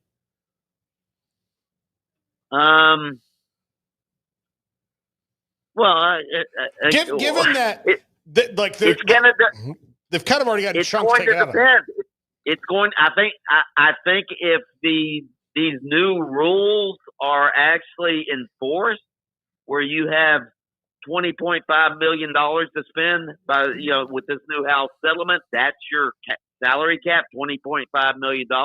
And if they actually enforce the third-party NIL booster rules, then I think UCF can compete, because they've got $20.5 million they're going to spend on their athletes. They just don't have the big money boosters that, like Texas Tech with Cody Campbell and all the money he's spending. They don't have anybody like that. They don't have the boosters that the Gators have or Florida State has. But if the rules are enforced, I think UCF is is situated in great position because they can spend the $20.5 million. As I mentioned, they can do more with less than just about any program in college football. They just don't. They can't just buy players with these exorbitant NIL deals. But when you listen to the conference commissioners, when you listen to all the college coaches, they say that these rules are going to be enforced with these third-party NIL deals. I'm skeptical. Yeah. I don't know how they're going to do it. Yeah, I don't either. I'm going to leave it with this. And, Mike, this is part of your article when you talked about what UCF was eating off of or what they had when they go to the grocery store or restaurant. Paul, listen to this, and Craig, because unlike Florida State, Miami, and other marquee programs throughout the country that have long been dining at a Wagyu-laden lobster-stuffed banquet table of TV riches, UCF has been living off the crumbs, learning how to stretch every dollar like a Depression-era homemaker. And it's a great line. I mean, it's an absolutely great line. All of a sudden, again, as you mentioned, suddenly flush with new money after joining and now being a full share in the Big 12. So with what's happening, if you don't mind, with Lagway at Florida State trying to, get the cobwebs out of their head after a disastrous year and the frustration of how 23 ended. And Miami seems to be doing things well. Where are those three, the big three among Florida State, Miami, Mike? Well, Florida's always been sort of the flagship university. It's the oldest, richest school in the state of Florida. Of course, they've been down for a long, long time. They've had some pockets of success under Dan Mullen and even Jim McElwain. We all know that Billy Napier has been on the hot seat since he took the job. The Gators finished strong last year. DJ Lagway looks like he's going to be a great quarterback if he could stay healthy. So, I think the Gators are sort of on the upswing, if you will. Miami, as you mentioned, they won 10 games last year. Mario Cristobal, he's a great recruiter. I think Miami on the upswing as well. UCF we've talked about. The thing is, Florida State, they were 2-10 last year. They were last in the ACC. The bottom fell out of their program. Mike Norvell, of course, just signed a huge contract after they won all of their regular season games 2 years ago and they got snubbed by the playoff committee. He signed a huge 8-year extension. It's not like he's going to get fired because they can't afford to fire him even if they do have another losing record. But everybody's looking at Florida State this year and saying, was last year an aberration or are they on the downswing? So Florida State, to me, is the most intriguing story because of how miserable and how surprisingly miserable they were last year. Mike, good stuff, Betty. Thanks for your time. We appreciate it. Thank you. Thank you, guys. Thanks for having me. Mike Bianchi from the Orlando Sentinel on UCF and how they're set up, and also compared to what the fact that where they used to eat when they'd go to the buffet line compared to what Florida State, Miami were able to pick and choose and also afford. When we come back, Hall of Famer John McClain will check in on the latest when it comes to that documentary that he and his buddies are doing. That and more. This is 365 Sports. How did Edward Jones become one of the biggest financial service companies in the world? By not acting that way. Financial strategies, one-on-one advice, it's a big difference. And that's why Brad Wilson, your Edward Jones financial advisor, makes sense of investing. Experience the difference for yourself. Brad Wilson, 250 Sharon Drive in Woodway, 254-776-4337. Edward Jones, member SIPC. Pizza, burgers, and Bears football. There's no place around Waco that serves them all other than Bubba's 33. Come show your green and gold and enjoy some of Waco's best food and beverages while watching your favorite team, the Bears. When real Bears fans get hungry, Bubba's 33 is the #1 spot for ice-cold drinks, hand-stretched, stone-baked pizzas, and bacon-infused burgers. Join us for indoor or patio dining. Bubba's 33, Waco's restaurant and proud supporter of Baylor Bears football. Sick 'em, Bears. Do you or your kids get nervous about going to the dentist? Stonewood Dental, Dr. Steve Childress, he can help. I've spent a career taking care of patients. who as children had bad experiences, and now they're adults that hate going to the dentist. If I get a kid at 3 years old and they come every 6 months and it's a happy experience, it's normal for them. Now they have an accident at 6 or 7 or 8 at school. Now they have a broken tooth or a trauma, and they have to come here. They're used to lights, they're used to water in their mouth, they're used to experience, they already trust us. It's amazing what we can do with that kid without it being a negative thing. But if I see a 6 or 7 or 8 year old that's never been to the dentist, and now they have a trauma or an unfortunate unexpected toothache, it's harder to do that for that kid and it not be somewhat of a negative experience. So bottom line is I try to teach kids and adults and teenagers, everybody, the way I'd want my family treated, which is where it's a necessary part of life. You just take care of it. It doesn't have to be that big a deal. Learn more, stonewood-dental.com. 1, 2. I'm in love with a man named Rudy. I'm okay with that. He knows exactly what I want. He keeps me coming back. He cooks breakfast, lunch, and dinner for me. Does the dishes too. I'm in love with a man named Rudy. Last name Barbecue. It sure is easy to fall in love with Rudy's tasty oak smoked barbecue. Next in line. This is 365 Sports.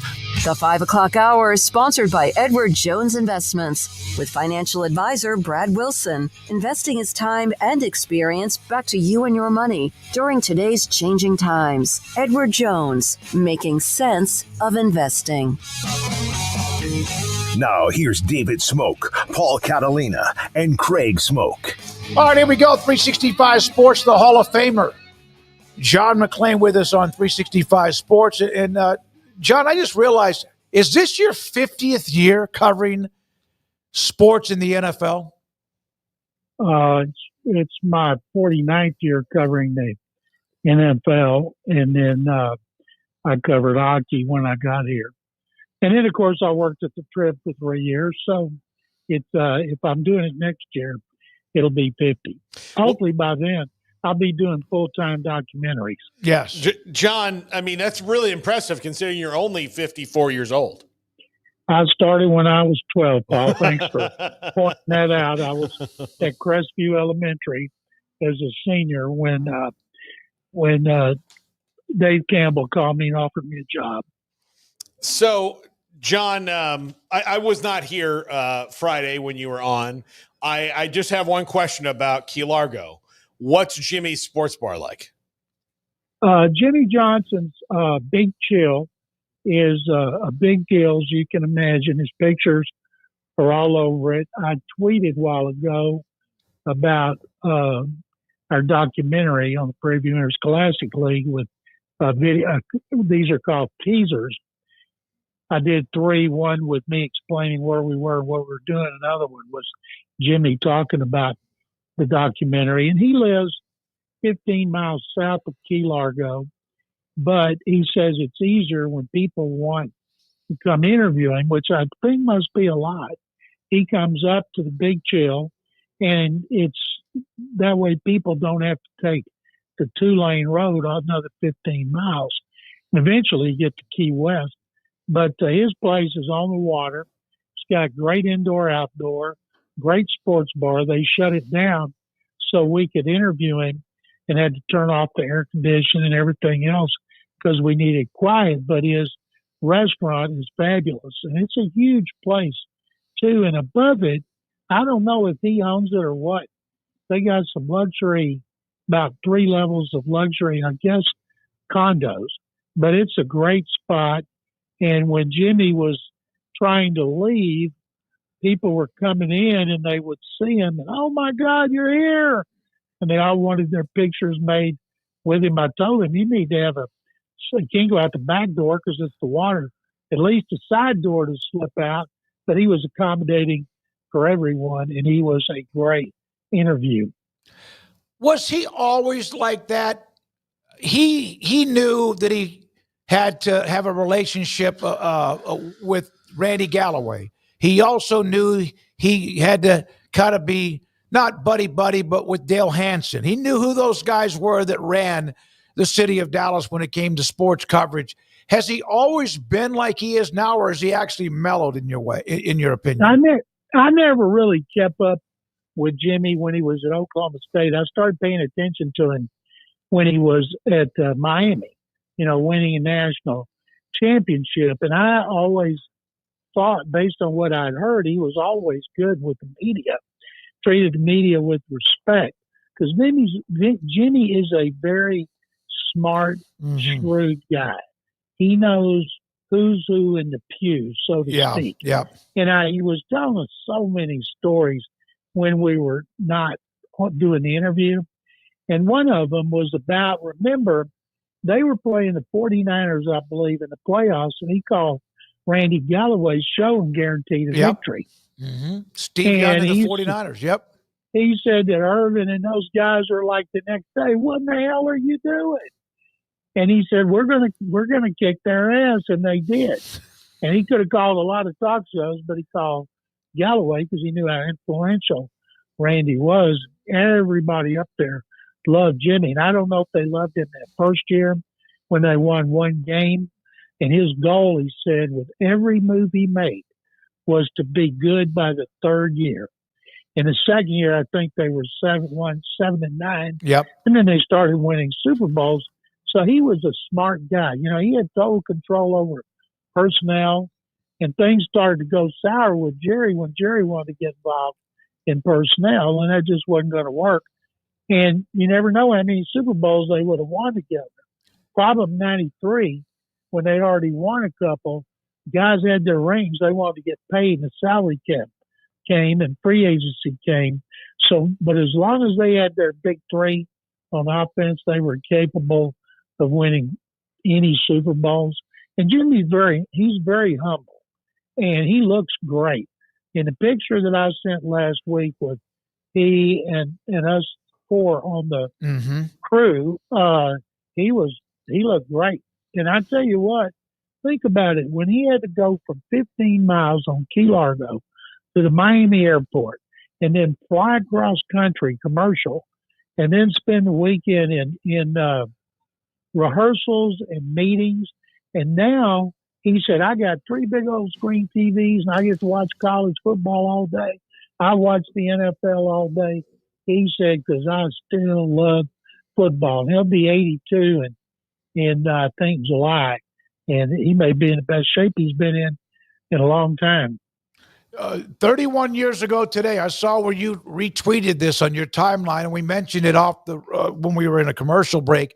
31 years ago today, I was doing a talk show in Tyler at the Sportster when the O.J. chase with Al Collins and the White Bronco was going on. Where were you? Let's see. I was 94. It would have been June of 94. It's when the Rockets were playing in the finals, and I guess I would have been watching the Rockets getting ready. We might have been in another country.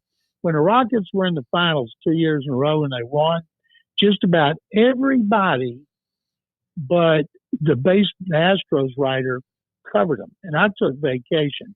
But I was watching Al Collins, who played for the Oilers. And I used to have a joke I told that I saw OJ one time at the Hall of Fame. And I asked OJ, I said, where in the world were you and Al Collins going? And he said, we're going to Waco. I said, why don't you go to Waco? And he said, nobody think to look for a Heisman Trophy winner in Waco. And then RG3 screwed it up. Baylor people down here used to get so mad when I would say that.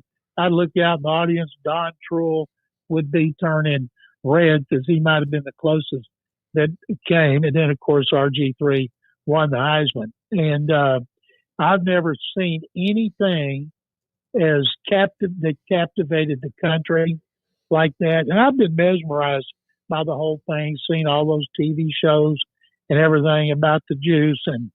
And boy, I would hate to have been on the Hall of Fame committee when if he came up later. There's just no way. Even though our bylaws say you don't consider what happens away from football, and he murdered 2 people. And I don't know how in the world, in good conscience, we could have followed the bylaws. John, I mean, this is the kind of quiet times after the mini camps and OTAs and all that in the NFL. Is there something that you're kind of following closely or interested in that might be a little bit off the radar? Well, right now I'm following Tyrese Halliburton's injury and seeing if there's any way that the Pacers can derail OKC.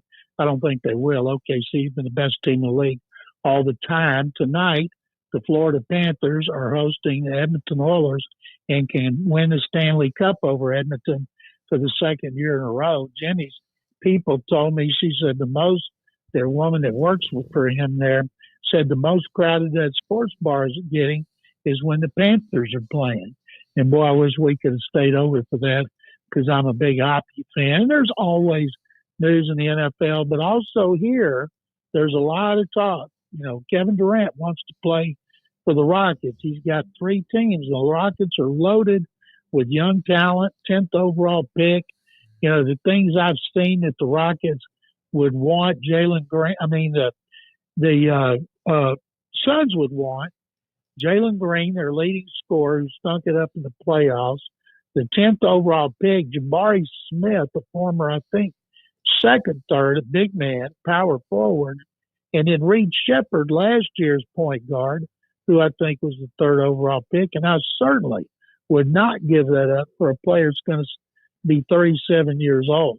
But that's a big story down here right now. Astros have won 5 in a row. They stunk it up against the A's in Sacramento last night. But even though it's kind of slow for Houston, all NFL teams, and I'll tell you, the last thing head coaches tell players this time of year, when you go home, you go on vacations, you go to see grandma, and grandma tells you weigh 330 and you're perfect, and grandma says, "Oh, honey, you look undernourished. I'm going to cook you some food." And 3 days later, you gain 25 pounds. Yep. Do not report back out of shape. That drives coaches crazy when players who are in really good shape go off for 5 to 6 weeks and come back. And boy, hell hath no fury if you show up out of shape after your vacation. I know hell has it's a grandmother thinking that their baby is malnourished. So that's right. Yeah. So you brought up the documentary. John McClain with us on 365 Sports. Craig, did you have anything else? Yeah, John, did you have any interest in that Noah Lyles Tyreek Hill race that's been canceled now? I was just curious. If they had raced, I would have kept up with it because it is amazing. Tyreek Hill at 30, what he ran 100 in, was it last week? Yeah. At a meet out in California. And he's been challenging Lyles all along. I'd like to see, if he won, it would get him all kind of attention. But if he lost, it'd be, hey, he's top sprinter in the world. Of course I'm supposed to lose. But at this time of year, it's good to hear about Tyreek Hill when it's not something about the police. So you mentioned on Friday, and you brought it up a little bit before that, about the Prairie View Interscholastic League, and you're doing the documentary with others involved, and you put up some clips, and I put a comment on one of them. It's going to be released sometime in the early spring, around March of next year, you hope. Have you ever had as much fun or enjoyed something, even though there's a lot of painful memories, as you're doing right now? Well, I got to tell you, spending 8 hours in a courthouse with Selena Gomez and Vanessa Hudgens and 2 other young ladies in bikinis, where I was the judge sentencing them back to jail, and I spent 8 hours with them. That was pretty cool too. But nothing has been like this. Jimmy Johnson, Jerry Levias, Elmo Wright, Johnny Rowland, Mean Joe Green, Kenny Houston, Warren Moon, Eric Dickerson, Andre Ware. I just put in a text earlier for Mike Singletary because we're interviewing 5 great players, Hall of Famers, who tell us they would not be where they are today if they had not stood on the shoulders of the Prairie View Interscholastic League players. And the Jimmy Johnson was great.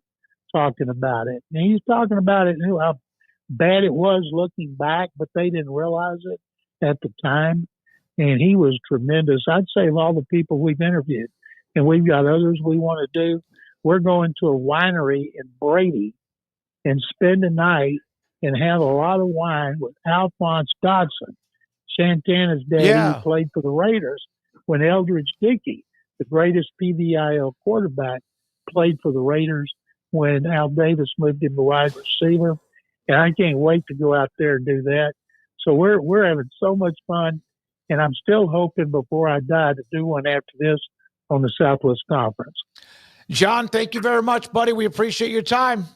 Thanks, guys. Take 'em Bears. That's John McClain, Hall of Fame columnist, and I just went on his Twitter feed. He's got 3 clips, one little 10, 12-second clip from Jimmy Johnson about the PVIL and the history and the tradition, as he mentioned. Can't wait. That comes out sometime in the early part of next year. When we come back, Paul Catalina and his top 5, and Andrew Valade and the poll results. This is 365 Sports. Waco Custom Marketplace. Father's Day just finished up, but guess what? You got 4th of July, family reunions, and chances of just getting away and maybe going to a park and barbecue and whatever it might be. Right now, the weekly specials at Waco Custom Marketplace on Lake Air Drive in Waco. T-bone steak at $12.50 a pound. Porterhouse at $13.25 a pound. Salmon fillets at $12.25 a pound. Chicken breast, $3.25 a pound. And tenders are $2.99 a pound. On top of that, bone-in, huge, thick pork chops at $3.15 a pound. And 10-pound case of hamburger patties at $47 for that case, by the way. So all of you want a hamburger, sausage, chicken, steaks. If you want them, they got it. And the full-service butcher shop, always open, always ready to go. They have fantastic seafood from, I mentioned earlier, the salmon, but also mahi-mahi and delicious shrimp, too.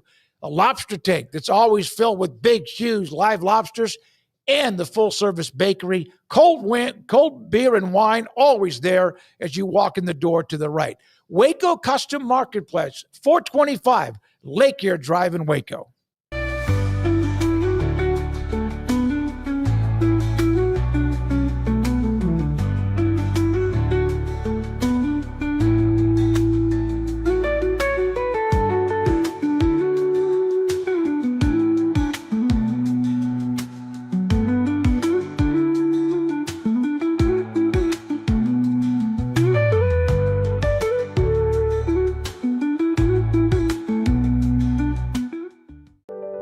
Overwhelmed by your inbox? Clean Email is here to help. Organize, clean, and manage your emails with powerful automation tools. Say goodbye to spam and clutter and enjoy a stress-free inbox. Try Clean Email today at cleanemail.com. That's CLEAN email.com. Founded in 1910, Samsonite is the world leader in durable, high-quality luggage and travel accessories. Made to the highest standards, our products won't let you down. We give you the confidence to get out there and explore. Inspired by the past, devoted to the present, and built to inspire a multi-generational future, Samsonite is here to elevate your journey. Travel with Samsonite and pack confidence every step of the way. Shop now at shop.samsonite.com. Samsonite.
This is Paul Catalina's Top 5. Welcome into Paul Catalina's Top 5. We begin a series today of Big 12 newcomers for each team transfer-wise and who you need to know. We're going to start using the On3.com rankings, which we're going to go 1 through 16. So, Texas Tech, you're up today. And by the way, don't forget about our sponsor, Flag and Anthem. Go to flagandanthem.com. Use our promo code 365sports. You missed Father's Day. Doesn't mean you hate your dad. It just means you have a bad memory. So, go use our promo code 365sports and say, I'm sorry, Dad. Here's a badass shirt for you. Let's go. So let's start with Texas Tech here. Number 5. This is why they should be, and the way that they did this shows their needs and that they should be making noise to be in the Big 12 championship game this year. Let's start along the offensive line, which is what they did with North Carolina offensive tackle Howard Sampson. Do you want to play for Bill Belichick? No. I will go to West freaking Texas, baby, and play for Joey McGuire. But this is important because the Texas Tech offensive line has been a little inconsistent over the years. Now, yes, they did some great run blocking for Taj Brooks over his career. But pass blocking-wise, we know the history of injured quarterbacks. How do you keep Baron Morton healthy all year long? Well, you improve up front, better pass blockers. That's what Howard Sampson is. He brings a veteran presence and some size. Look at this dude. Believe me. You don't want to get in a phone booth with this guy. He will absolutely maul you. Number 4, wide receiver Reginald Virgil. This is a guy who can get up and down, make big plays, win at the point of attack, all those great buzzwords. And I was actually almost a little reticent to include him because wide receivers seem to flourish in that Texas Tech offense. But this is a big guy who can go up, win in the red zone. Very important, especially given the fact that Texas Tech is a team that's going to probably score a lot of points. Now let's jump onto the other side of the offensive line. Hunter Zambrano certainly moves up a level coming from where he did, but this is another big mauling winner of a player.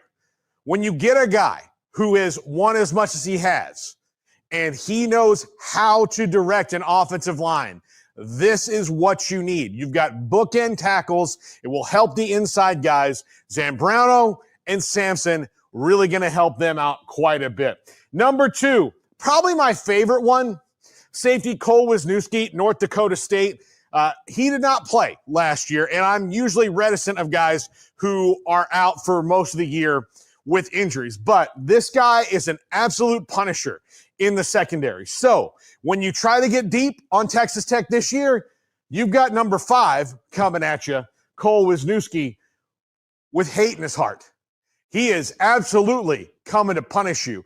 He has played, in the Midwest his whole life. He's got that Midwest grinder, I'll just call it the cornfield mentality.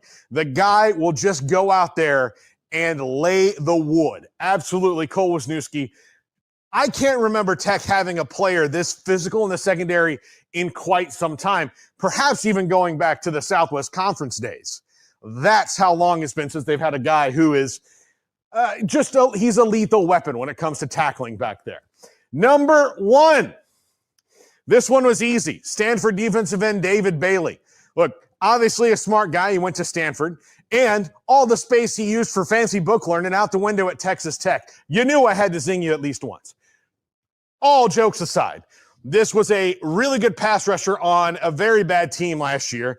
And the minute that he got the chance to jump in the transfer portal after the coach was fired, well, he did. Texas Tech made him a competitive offer. He comes out to West Texas, and he will absolutely contribute to them right away. They also got Romello Hyde along the defensive line from Georgia Tech. They've improved pretty much every position across the board that they could through the transfer portal. And this guy, number 1, David Bailey, they are trying to win up front on both sides of the ball, and they are trying to be much more physical than they have been known for.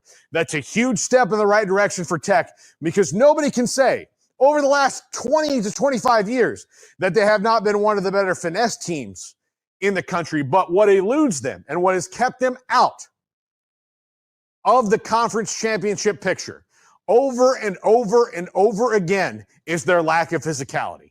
Well, I think that they showed a commitment to it.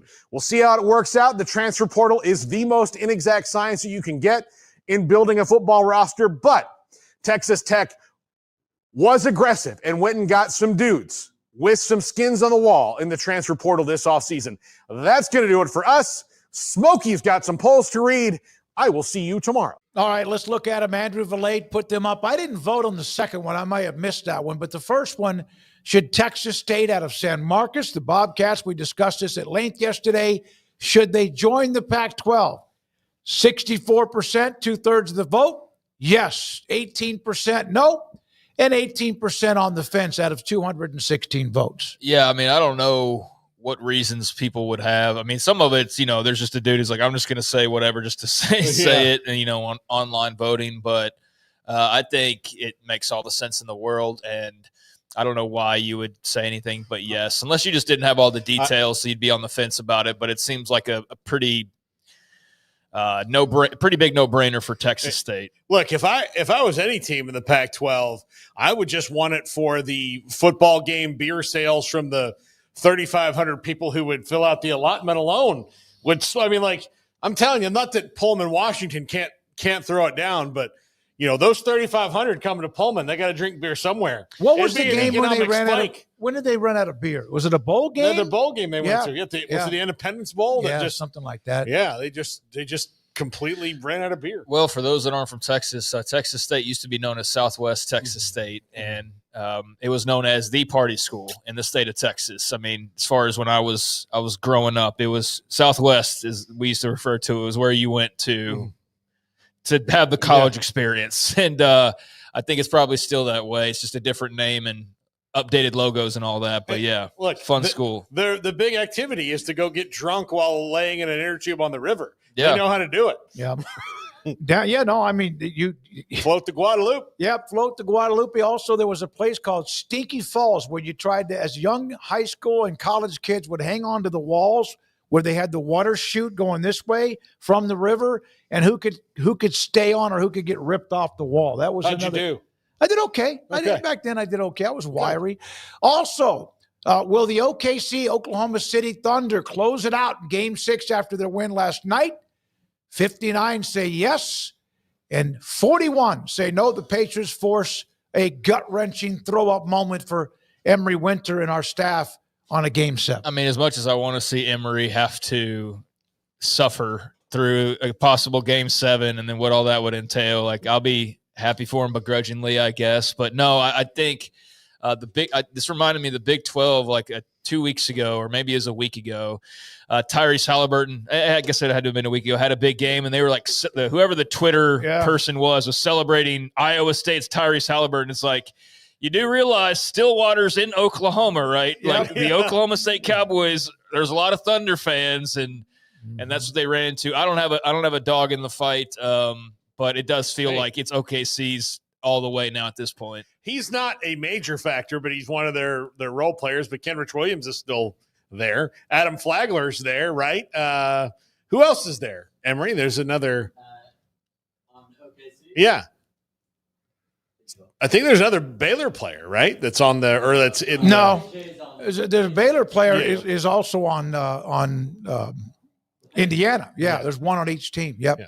All right, there we go. Those are the polls. Johnny Furphy's on Indiana. Who? Johnny Furphy from Kansas. Yep. All right. Thank you very much, Andrew Valade. Garrett Ross runs the mothership. Emory working on 365 Sports tonight, 10:30 tonight on the CW. Great to see Corey Dickman, Rogue Media Network president, right? Is that right? General manager, CEO, everything. He's in the studio today. Great to see Corey. For Craig Smoak and Paul Catalina, I'm David Smoak. Thank you for your time. Thanks to our great sponsors. We'll see you tomorrow at 3, and good night.